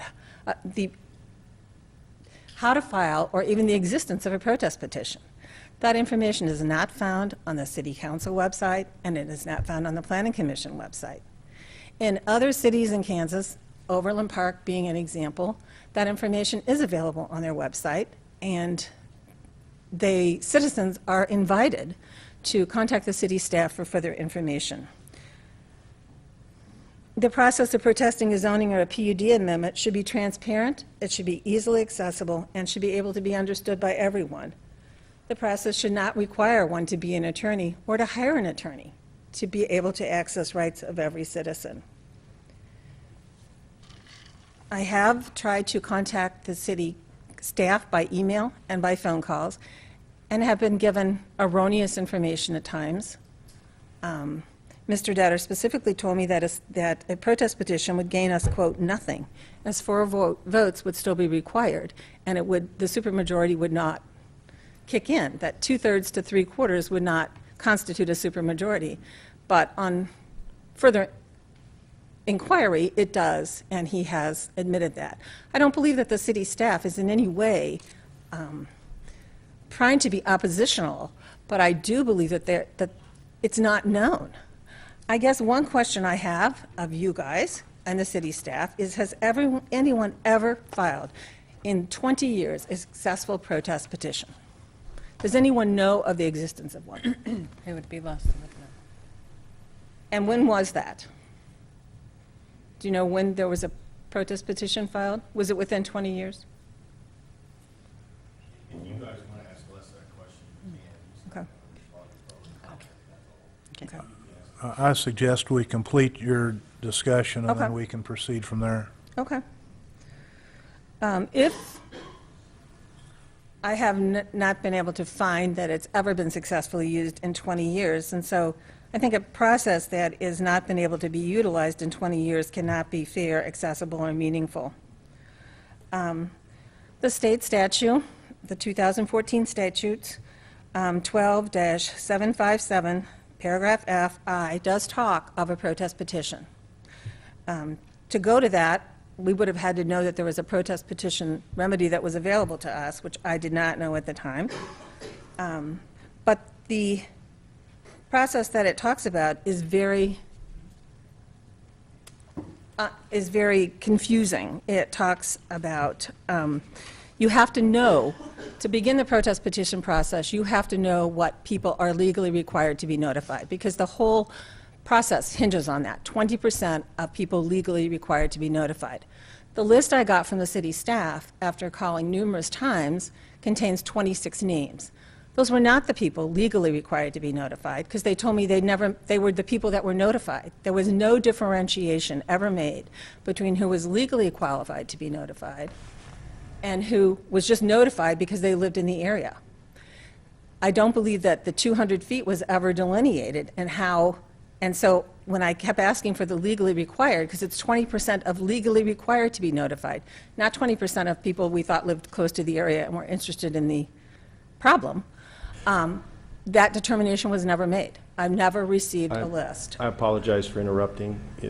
If the council wishes to give her additional time, you can, but the public comment period is up. Madam President, I'm going to inquire as to how much more time do you need? Oh, it's not very much. It's not very much. 2 minutes? 2 or 3 minutes would be fine. I would move to give this witness additional 3 minutes. Okay. Is there a second? Agreed. There's a second? Okay. Great, thank you. You have to know the number of people legally required to be notified before you can get 20% of the real property, or you can get 20% of the owners. Of the 6 names that they gave me, one of them is Mr. Patton, which he is excluded by the state statute because he is the applicant of being, so it cannot possibly include Mr. Patton. I think since he had a copy of my letter, Mr. Kaplan went over a lot of those points, but I guess the most important point that I would make would be that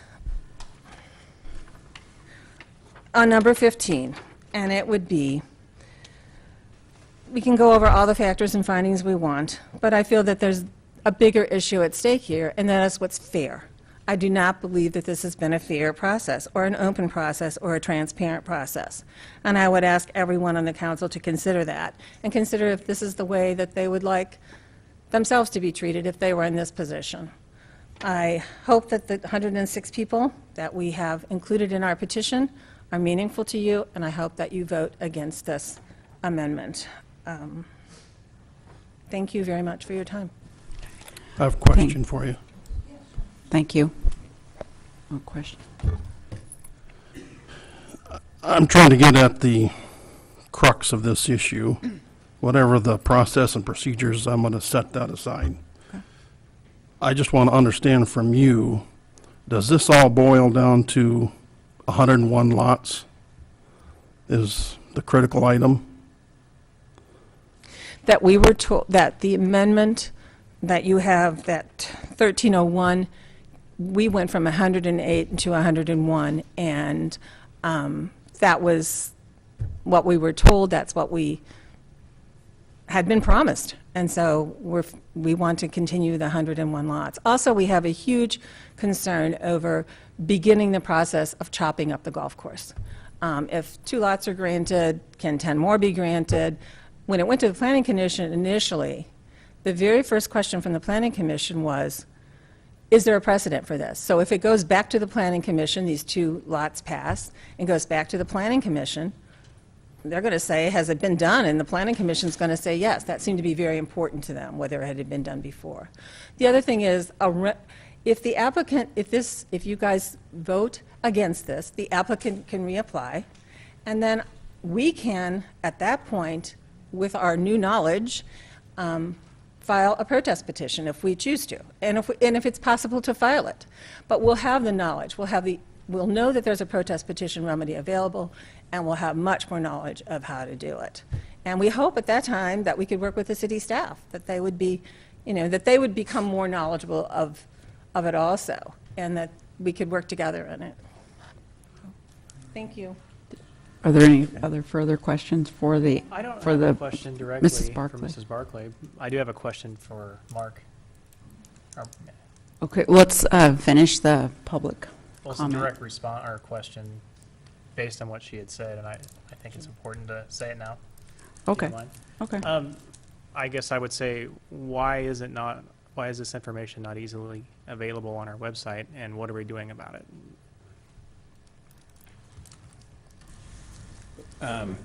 The zoning ordinance is on the website. Okay. So, we are going to do a review of our zoning regulations over the next year. That will include the Planning Commission, the City Council, the Site Planning Committee, staff.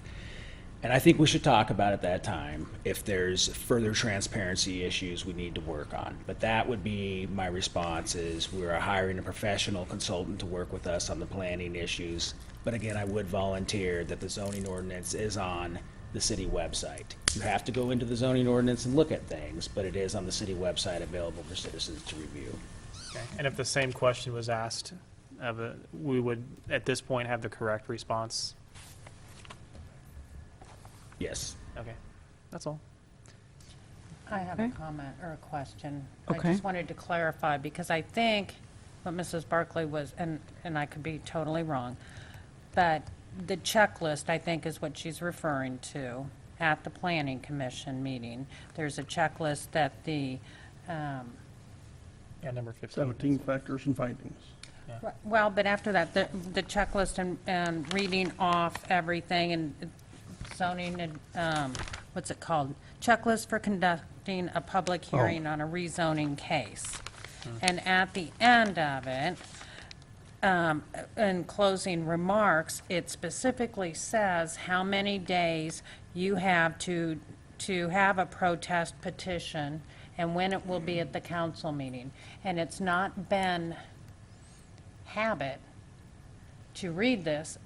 Well, Quentin, did you always read these at the end of the rezoning? Not Did you typically. want to read what's on there for the record? Did I? Anyway, is that the concern that you're talking about? Because this isn't on the website. It's something that's read in a planning commission meeting. Am I correct? Les? What you're holding there is a guideline for the chairman of the planning commission to conduct that hearing. Whether he chooses to follow that guideline is his business. We can't force him as the staff to read it in its entirety. It's our guidelines to them. But it's provided to them. Yes, it is. But it's not something that is readily available for the public to have. The zoning regulations are readily available. So this is in all of that zoning regulations, digging through that. There is an entire section of the code about the filing of a protest. I just think that the transparency, I think that what she was alluding to here would have made it simpler, and they wouldn't have missed the deadline of the 14 days, and therefore then the protest petition could have made it within the allotted time, and that would have an effect in that it would require 5 votes to pass rather than 4. Am I correct? I mean, if it were a valid petition, is that what that means?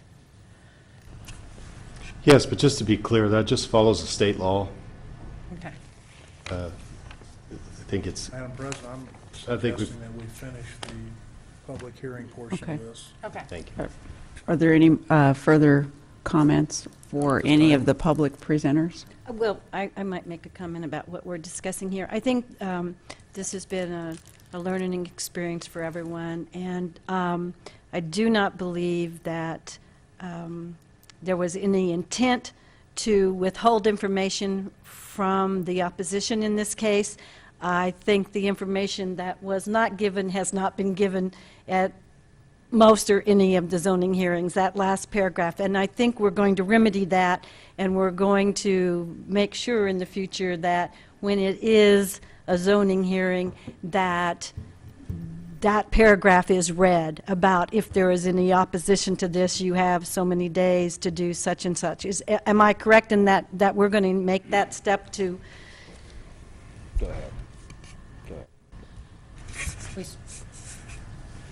The checklist will continue to be provided to the chair of the Planning Commission to answer your question. Well, if the Planning Commission is told that that has become a problem, and we want them to be certain that they include that portion that lets people know that if you're in opposition to this, you have this option available, then I certainly hope that we're going to encourage that to take place. Here's what I would say, Councilmember Hale, and the city attorney can correct me. If the city council is directing and the mayor direct us that that's what we will do, that's what we will do. Okay, at this time, are there any further comments from the council for any of the public presenters? Did you have some? Or is there another public presenter? Okay, thank you. And please state your name and address for the record, thank you. Okay, hi, my name is Kyle Hartman, and I live at 510 North Parallel Drive. I guess I have several different questions that just keep coming to me. First off with, when does this stop? If you guys say no to this, I feel like since there's some heavy hitters in this that are interested in this property, they just keep coming back. It goes back to the planning. You come here now and you say that we, as the opposing party, only have one valid reason out of the 17 facts and viners, and that being, a petition that's not, put out there correctly,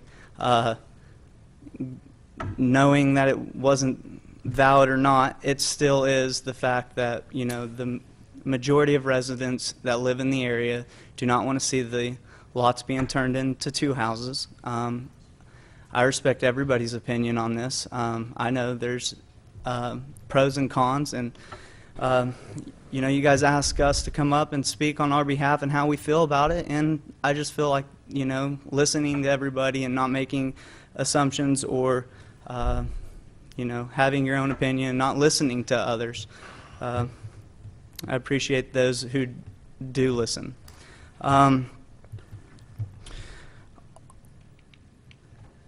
Sorry. Okay, so here's some things that have come to me. The applicant has said that he has promised several amenities to the club members. And are you telling me that these 2 lots are pending on that? Because I don't think that that's right, and I don't think that's anybody's fault besides the people that are making promises that aren't, the funding's not there. at this time. Also, there was a letter talking about the water issue. We talked about it. I don't think that passing this is going to keep the club alive for the long run. So I don't think it's dependent for operation status. The applicant's attorney goes into talking about common area. It's a golf course. It was designed to be the golf course. We talked about this. Throwing out common area and what it is and isn't, let's not get off topic about it, and let's just say this is the golf course and the opposing party wants it to stay the golf course. That's it. I also just want to say thank you for letting us come up here and talk. And I don't believe that other people should force the agenda items on others, and listen to everybody and take everything into consideration. Thank you. I have a question for you. Thank you, sir. Yes. Is it your opinion that past actions by previous owners of the Teradyne entity influences why you don't want 2 more houses? I personally don't want to see the houses there. As far as being 101, that doesn't really impact me as much as what it is to me. But the 101 does matter because in the end, there's no stopping if you do pass it, and they went from 108 to 101, and so yeah, it's a big, it doesn't impact me personally, but I could definitely see that. I hope I answered that correctly. So, again, the crux of this comes back to the 101 number. Mm-hmm. And it's just a perception that we're going to be chipping away at. Oh yeah, definitely. Okay. Also, and I know I was going to walk away from this, but there's another good point to this that the architect brought up. And in the planning committee, or when the planning hearing, he talked about spruce trees, mature spruce trees being taken out of this area. He didn't talk about that tonight. I don't know if you guys are aware of that, but that is, a big question there. Also, you talk about, oh, it's just a little gate, okay? But we're talking about lumber trucks having to drop off lumber. We're talking about concrete trucks delivering the concrete. And we're talking about the traffic that's going to go in and out of this all the time. And you say, oh, this little gate, you can drive into it and drop off your stuff and be good for one house. Then there's another house, and you can't get on the other person's property. So how does that work? Next thing you know, you're making it bigger, and you're just adjusting on the fly, and I don't think that's right to say, this is what you're doing now, but then in the end, it starts changing because we agreed to everything. So I think take that into consideration also. Okay. Is there any other questions? Any other question? Comment? Kyle, I think there was one question on your first point, which was that, tell me if I'm wrong here, but when it was pointed out that there's a different part of the field that's currently looking at being used or is being used as an amenity, and that is an area that could be built upon instead of this one. Is that what you were? Yeah, he talked about, the attorney talked specifically about the amenities that he said, not word for word, but he said that there's going to be 340 club members that are going to be very upset.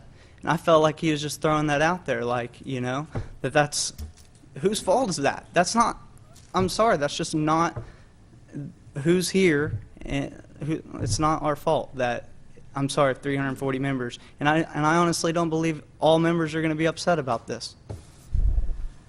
So. Okay, thank you for clarifying. Okay. Thank you very much. Go Royals, right?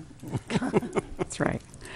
Are there any other members from the public? And please address, before we have the applicant come back, but Mr. Foster, since you've spoke once, can I have a new person and then? You have a correction for the record when you're Okay. Okay. And please, well, the applicant will have a chance to respond to the public commenters, but we need to finish the public commenters, so please limit your comments to 5 minutes or less. Thanks. Thank you, Council. My name's Laura Kaler. I do live in Teradyne at 678 Glendavon Road. I'm not currently a member of the club, but I have inquired several times about being a member of the club. I don't golf, but I have asked to join for other amenities there. I I just wanted the council to know that it's not just Mrs. Barkley, you know, one person representing all the people that live in Teradyne. I've lived there for almost 20 years, and I bought a home so we could live in a country club subdivision, you know, and I think that's important that it is a golf course, and that's part of the reason I bought a home in that area, you know, and I think that does create a lot of value for people's homes. And I do share concern, as a lot of other homeowners, that if we start selling off lots, what's to prevent them from selling off 3 or 4 more lots or selling off half of the golf course? And I do think that's going to affect the home values. I also am really close to Bremerton Court, which one house from that is very large areas of just brush areas that are, I believe, considered golf course, but large areas that could be used for lots versus other areas that are right at the entrance of Teradyne. Because I do feel that's going to cause some severe problems with traffic as they're building. I think the construction going on right there at the entrance where there's already traffic in the mornings and the evenings is going to be a problem.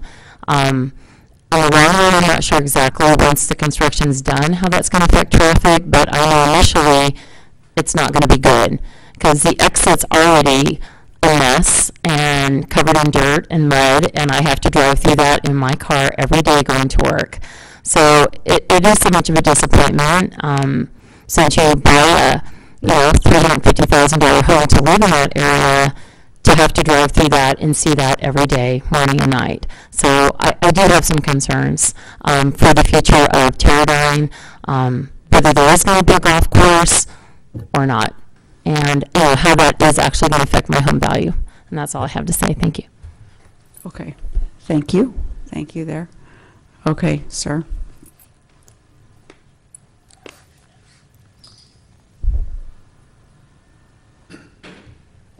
Thank you for hearing me.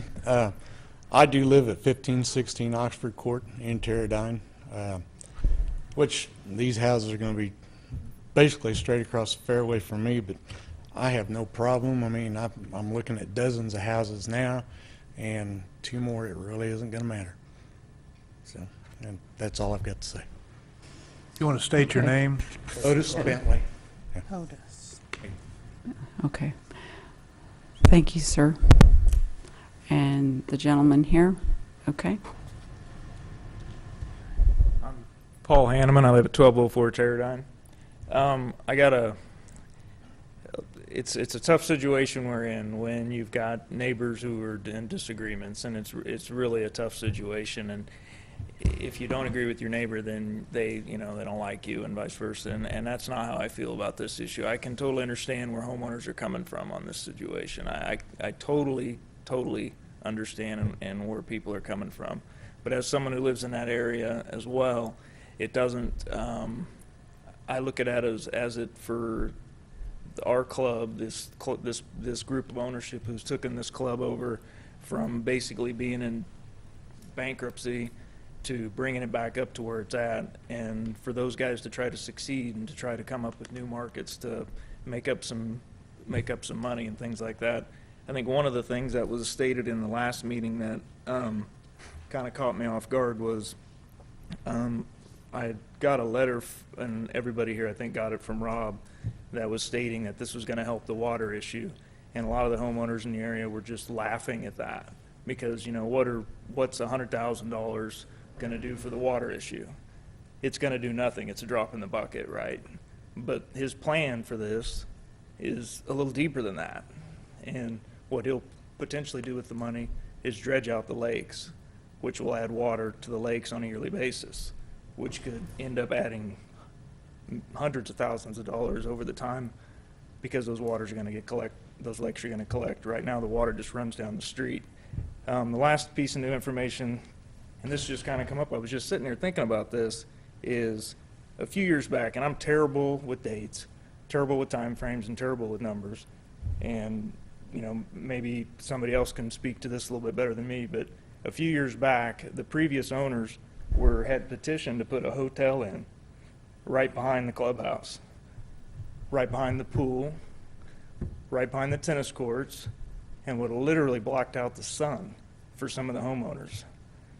People on this city council voted that in. And some of the people that are voting against this voted that in.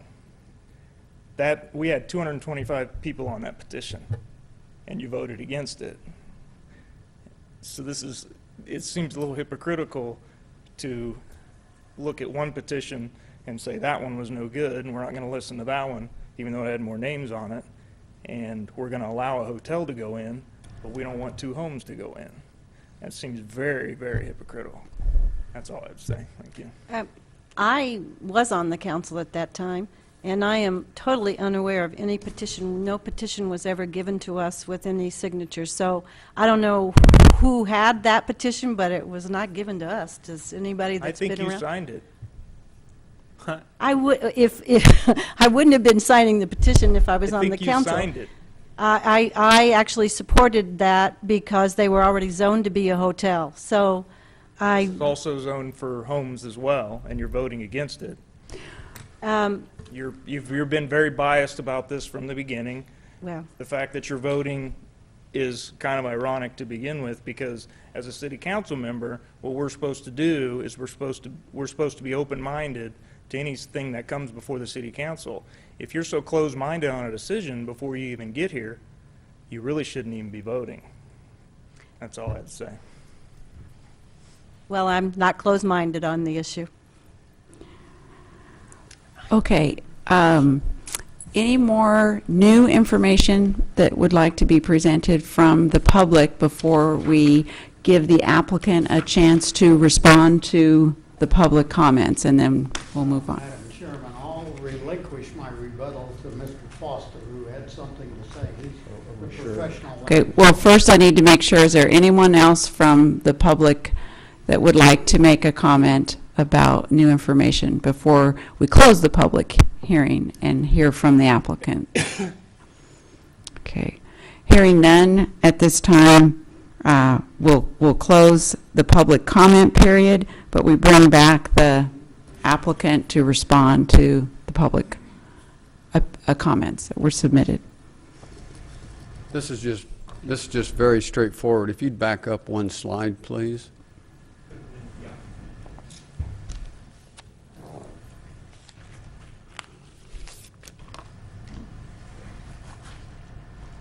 I apologize. If you'll go forward one slide, please. Go forward too. No. Looking for the entry monument, just right after that. There we go.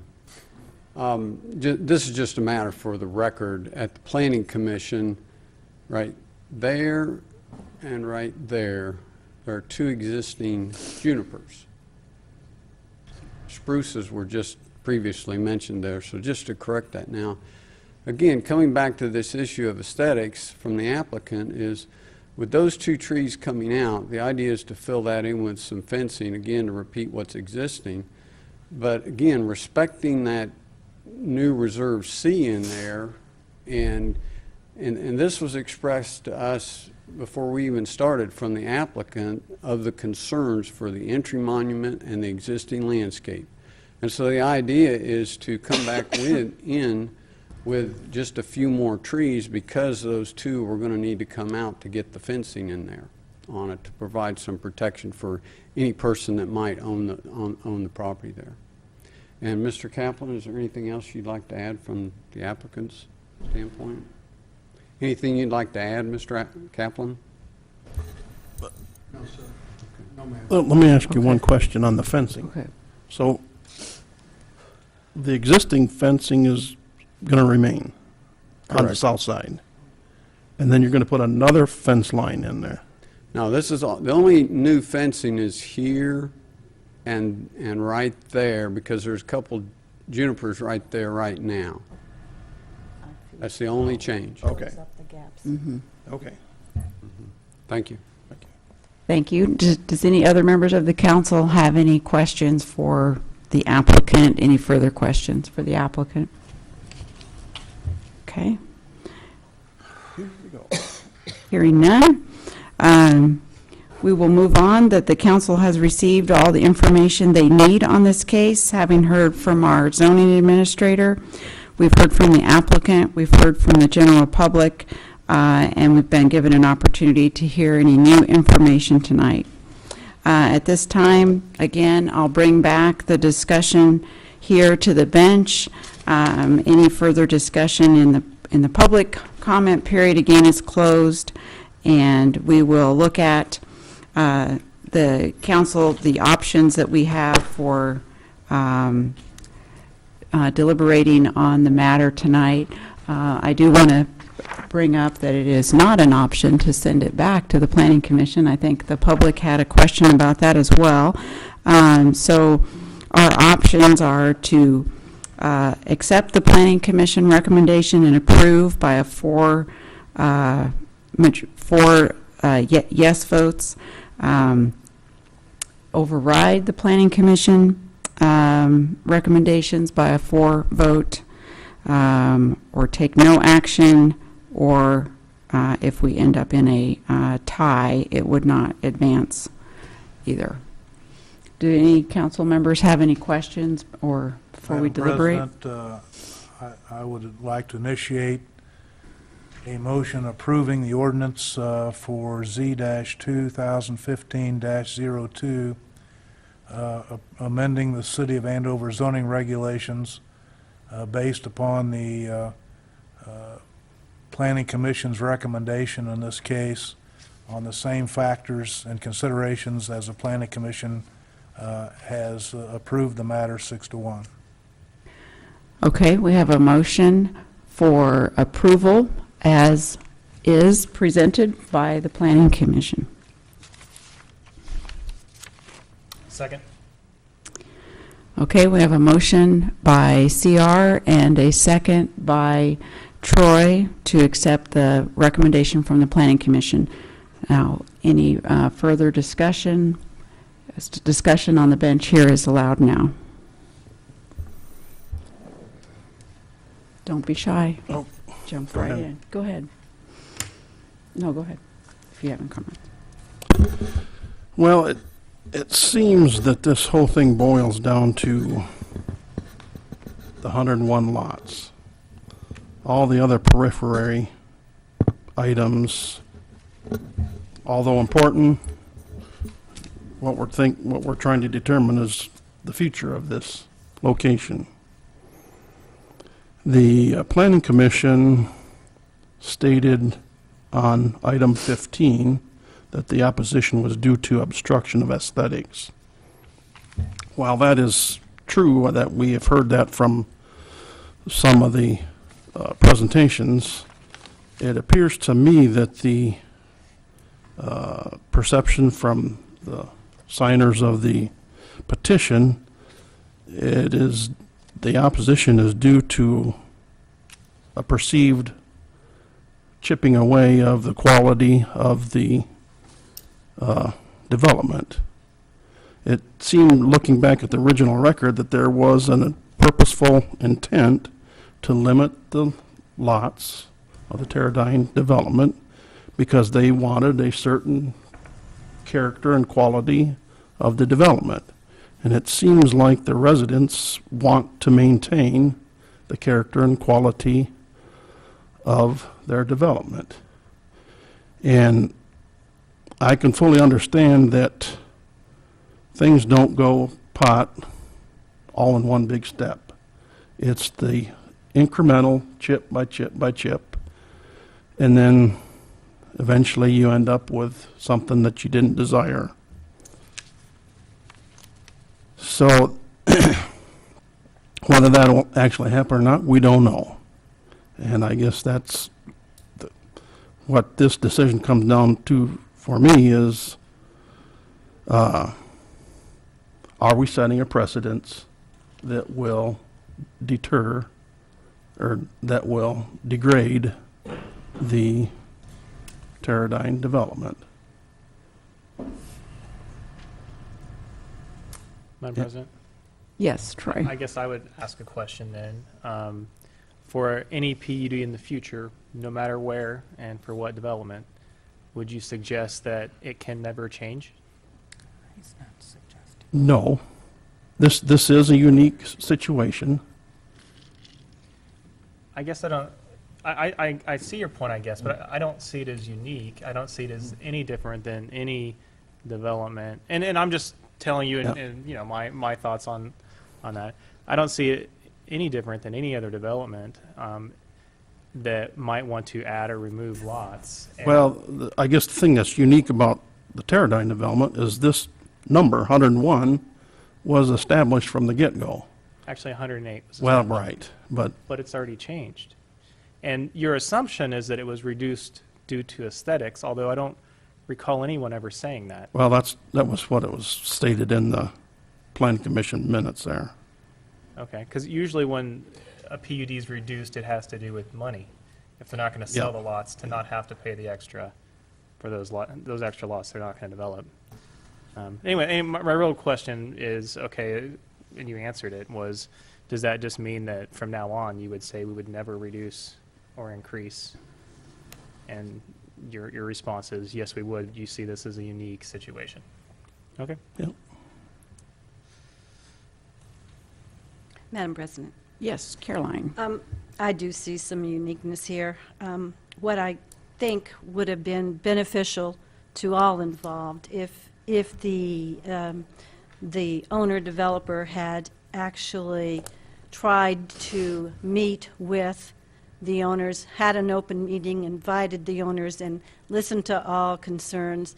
They probably could have come. I'm sure there would always have been somebody that would rather them not develop there.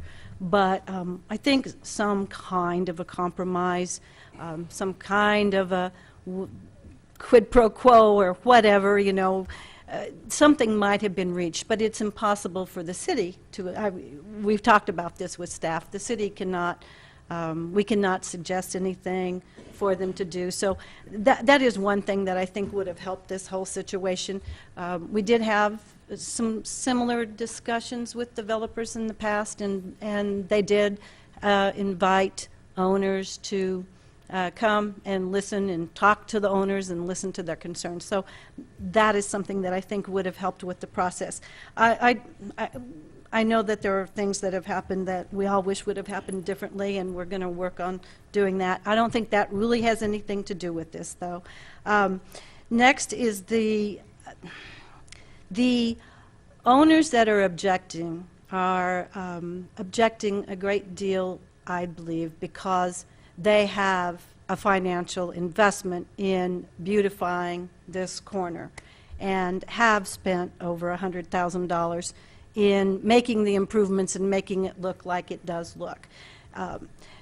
Trying to do that because no golf course owner was ever interested in it, never wanted to step up, you know, didn't want to put in the irrigation, et cetera. So I think that's why they feel very strongly about it, and that might give you some explanation as well. For the last 17 years, they have been the ones who have put in all the improvements. I can assure you it didn't look like that in 1997. Anyway, I just would share that as to why they had some concerns. And the limiting of 101 was not any pressure put on anyone. As a matter of fact, I'm an owner there, but I'm also on this council, and I was very surprised when I saw it in the ordinance. I was pleasantly surprised, but I was surprised. On the other hand, I understand that any new owner can come. Although I believe Mr. Patton was a minority owner at the time, he wasn't the majority owner. But I understand that anybody can come and ask for a change any time they want to ask for a change. And lastly, I would say that we keep hearing about this being an unused portion of a golf course, but I think a great deal of money does go into golf course design. And I'm sure that when somebody designed this, they did not consider this rough to be an unused portion of the golf course. It is in bounds. It's not out of bounds on the golf course. It is in bounds. So it is a little bit of a unique thing. You know, it's not being built around the golf course. It's being cut out of part of the golf course now. So that would be the uniqueness there. And aside from all the protest petition, I think that's probably more why some of the owners have the passion they have about this. They feel like they have a very a strong interest in it and would like to have some discussion of what might happen there. Very good, thank you. Are there any, Sherry, did you want to weigh in? I was going to wait until after Clark. He started us off. I think he did weigh in. He's got a whole list here. Did you have a Well, comment? I'll speak. I do agree it is a unique situation, and I do want to comment that I have followed this in detail and was liaison to the Planning Commission earlier, and I do feel like the process is not perfect, but I believe it's been the same process that we've done for years and years and years. And sometimes it is, you get a result that you don't like, and then you reevaluate the process and find how it wasn't the way it should be. And I think that's all good, but so many other things have gone through without any complaints. I feel the process is fair that we have now, and we did send it back, and it came back to us again, and I'm glad about that. I'm glad I advocated last meeting to not rush it at the September Planning Commission and to wait till October. But I don't feel that I've had any overwhelmingly new information to change my willingness to support the amendment here today, because we did give the extra time and not any overwhelmingly new information, I don't believe, came out of there. I'm still back to the fundamental property rights owners, the rights of the property owner, and that you can change your land use. We see it all the time. Commercial goes to industrial, residential can go to business, and single family goes to multifamily. We have all kinds of things. So I do like to preserve original when it's a historic issue, or the benefit of preserving the original benefits the city. But I don't think this little area preserving the original is going to have as much gain to the area and the city and the residents as the change would take away from what they believe. So if we go through the factors and findings, I still believe that what the developer plans to do with the land is the highest and best interest for that land. Just sometimes we can't see what isn't there. We don't know what the change would look like. But I was looking for more of an overwhelming case to be presented that preserving it would have more of a benefit than changing it. There were a lot of good comments brought up, and I did read the protest petition that everyone signed. It was very short, a lot of signatures, and I looked for those signatures to see if they had a letter submitted too. Not all of them did, so it is hard to say how strongly or not they agree or disagree in this case, but I did consider it. I thank everyone that came here both times and have endured this process, because I have learned a lot, and I do appreciate the public comment, but at this point I'm supportive of the measure. Sherry, you're the only one that hasn't weighed in, I think. Okay. You don't have to. No, that's fine. I am the liaison with the planning and zoning, so I have been to both of the planning and zoning meetings. And I expressed my concern at the beginning that with the history that is long history and unique characteristics with the Teradyne issues, that I wanted to give due diligence and make sure everything was very above board, clear, what's the word I'm looking for? Transparent. Transparent and clean going through this process. And when we did send it back to planning and zoning the second time that it was at the council, I had specifically asked for a few things, and then those didn't get back to the planning commission, and I just felt like it just needed to be done. For one thing, that the land, there is other land available, you know, just in those 17 factors and findings, there are other areas that are golf course. They didn't have to use that as one way or another, but just answering that correctly, I think. I mean, that was their opinion, I guess, but, and then the protest petition was an issue. I had wanted that on. The homeowners, or the opposition, had been assured that even though it wasn't, hadn't met the deadline because they weren't aware of the timing, that it would be on there, and that wasn't in there as well. I just think that it just needs to be very clean and clear, and show that had equal consideration on both sides. Sure, I guess I would ask the question then, if everything had been followed to the letter, would you, and you didn't have the argument of it not being followed to the letter, what would you decide then? The same? You don't know how I'm going to vote now. It sounds like you're going to vote no because the process wasn't followed. That's kind of the case you just made.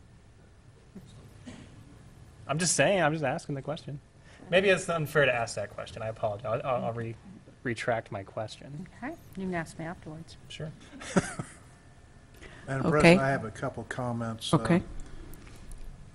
And specifically to Quentin's thought process that we're chipping away and setting a precedent of slowly but surely degrading the Teradyne development. Those were your exact words. I absolutely do not understand. I don't agree with it, but I don't understand either one of your premises. Number one, that this sets a precedent. I think each zoning case is unique, and you do the merits on each and every single one of those. So I don't think we're setting a precedent in any event. Number two, how in the world can you decide on the merits of this case that this is a degrading of the Teradyne development? I don't know how you get there. Well, I don't live there. I do accept the residents' opinion. Of what? That's their perception, that changing the number of lots allowed is detrimental to the development. Yeah, That's what I've heard you from sit them. on the planning commission, and they change lots and sizes and configurations all the time. Right, I understand that. Nothing new about that. That's true, but I'm trying to listen to the residents there. And that, to me, that seems what they're saying is, we don't want to change that number because we believe it's, I'm assuming you further agree that the amended change of 2 lots are the least intense development change that could be made in the subject area. It's not a strip center, it's not a business Right. park. Right. This is the least amount that is humanly possible to develop. but, Would you agree with that? well, I guess if I was a resident, I would say, why can't it remain a golf course? That's what it was designed for. That's what I signed up for. Do you have any idea whether or not the original developer had at some point in time thought that he was going to develop that for residential? I don't, personally, I think that I'm we asking shouldn't, Quentin. well, I mean, I'm going to interrupt you here because I feel like Well, why don't it's we not a let Quentin answer the question? You cross-examination. can come in and tell us whatever you wish to say. Well, I understand it's part of the golf course. That section, that proposed 2 lots is part of the golf course right now. I guess the hypothetical I'm asking you is that if the original developer thought that in the future that the residential development would go in the same area, then your premise that this is a degrading or an improper thought would not be consistent with the development of of Teradyne. Now with that, Caroline, go ahead and add. Well, I'll just say, it was fixed at 101 because that's what everybody desired. It was 108. It could be 106, could be 111. I have nothing for Yeah. you. Okay. We still have a motion and a second, and I don't want to call for the vote yet if there's further discussion. I think we're ready. Okay, I think we're ready to. Okay. I don't want to cut anybody off. I do want to make one comment. All right. I'm sorry. No matter how this turns out, I wanted to say that everyone has the right to apply for these kind of things, no matter who it is, and anyone that opposes it has the very same right to come up and be heard and have a fair hearing on it. So, thank you. Thank you. Any further discussion? Okay. Do we need to repeat the motion and the second? It was for approval as it was presented. So, okay. All those in favor, say aye. Aye. All those opposed, say nay. Nay. Okay. Is that 3-3. three to three? Would you like a Nays? show of hands? Do you need a show of hands? Okay. All those in favor, raise your hand. 3. Same story. And all those opposed, raise Same your sign. hand. Same sign. Okay. So the vote is 3-3, and the motion fails. That might This- be the score also of the Royals-Mets game right now. It is. I did. it. It's right here. It's just, it wasn't bothering me at all, just looked. So the motion fails, and at this time, I'd turn the meeting back over. Wait, I want to just make sure there's no other Okay. motions. Just make sure there's no other motions, please, before you go Oh, to the next agenda. I'm sorry. That's right. Are there any other motions? We can entertain other motions. My apologies. Did you go back to the checklist here?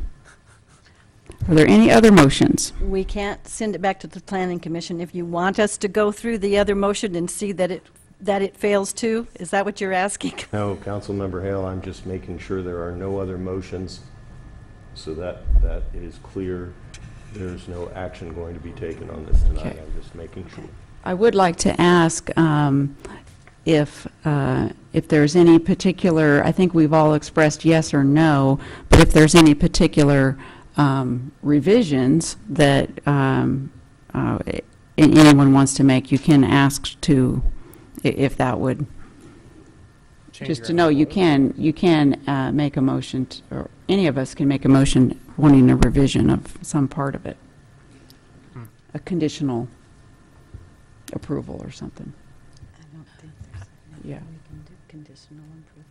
I don't know what I have a legal question. Well, I just meant if there was a particular factor. Yeah. Never mind. You don't have a question? Okay. Okay. Hearing no other motions, at this time, the vote is 3-3, and the motion fails. So I will turn the meeting back over to Mayor Lawrence.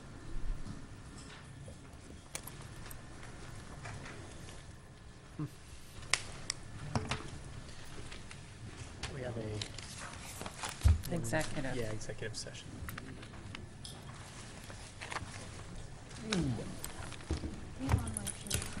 Just for a second, because I know you're going to move, so I stepped on it real quick.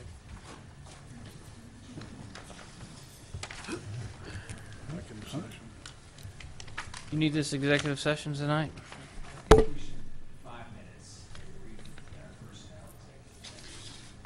I move that we have a 5-minute executive session for a discussion of personnel, and it would be probably just the city attorney and city administrator. I don't even know that we need the attorney, do we? Well, I think we should. Okay. Council's not. Second. Okay, a motion by Caroline and second by Troy to go into executive session for approximately 5 minutes for personnel matters to include the governing body, the city attorney, and the city administrator. Further discussion? All in favor, say aye. Aye. Any opposed?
by Sherry to come out of executive session. Further discussion?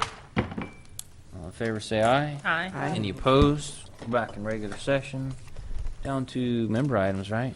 Yep. Troy, you want to start us off? Yeah, I don't have any. Sherry? None?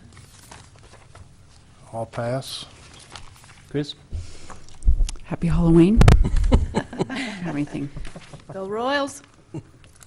One question. The last meeting in December, is that still on, I guess? Oh, our schedule? Here, they're supposed to be here. I'll have a look at it. What date is it? Christmas is on a Friday, am I correct, everyone? So our workshop is going to be at 27, and our I don't have my phone in here. Okay, hold on. I had not planned on changing anything, but I'm certainly open for suggestions or discussion. Well, you don't want to do it the week before Christmas. So Christmas on a Friday, New Year's Eve's on a Friday. We looked at that earlier, did, and yeah. we decided to leave it alone, but I could be subject to change.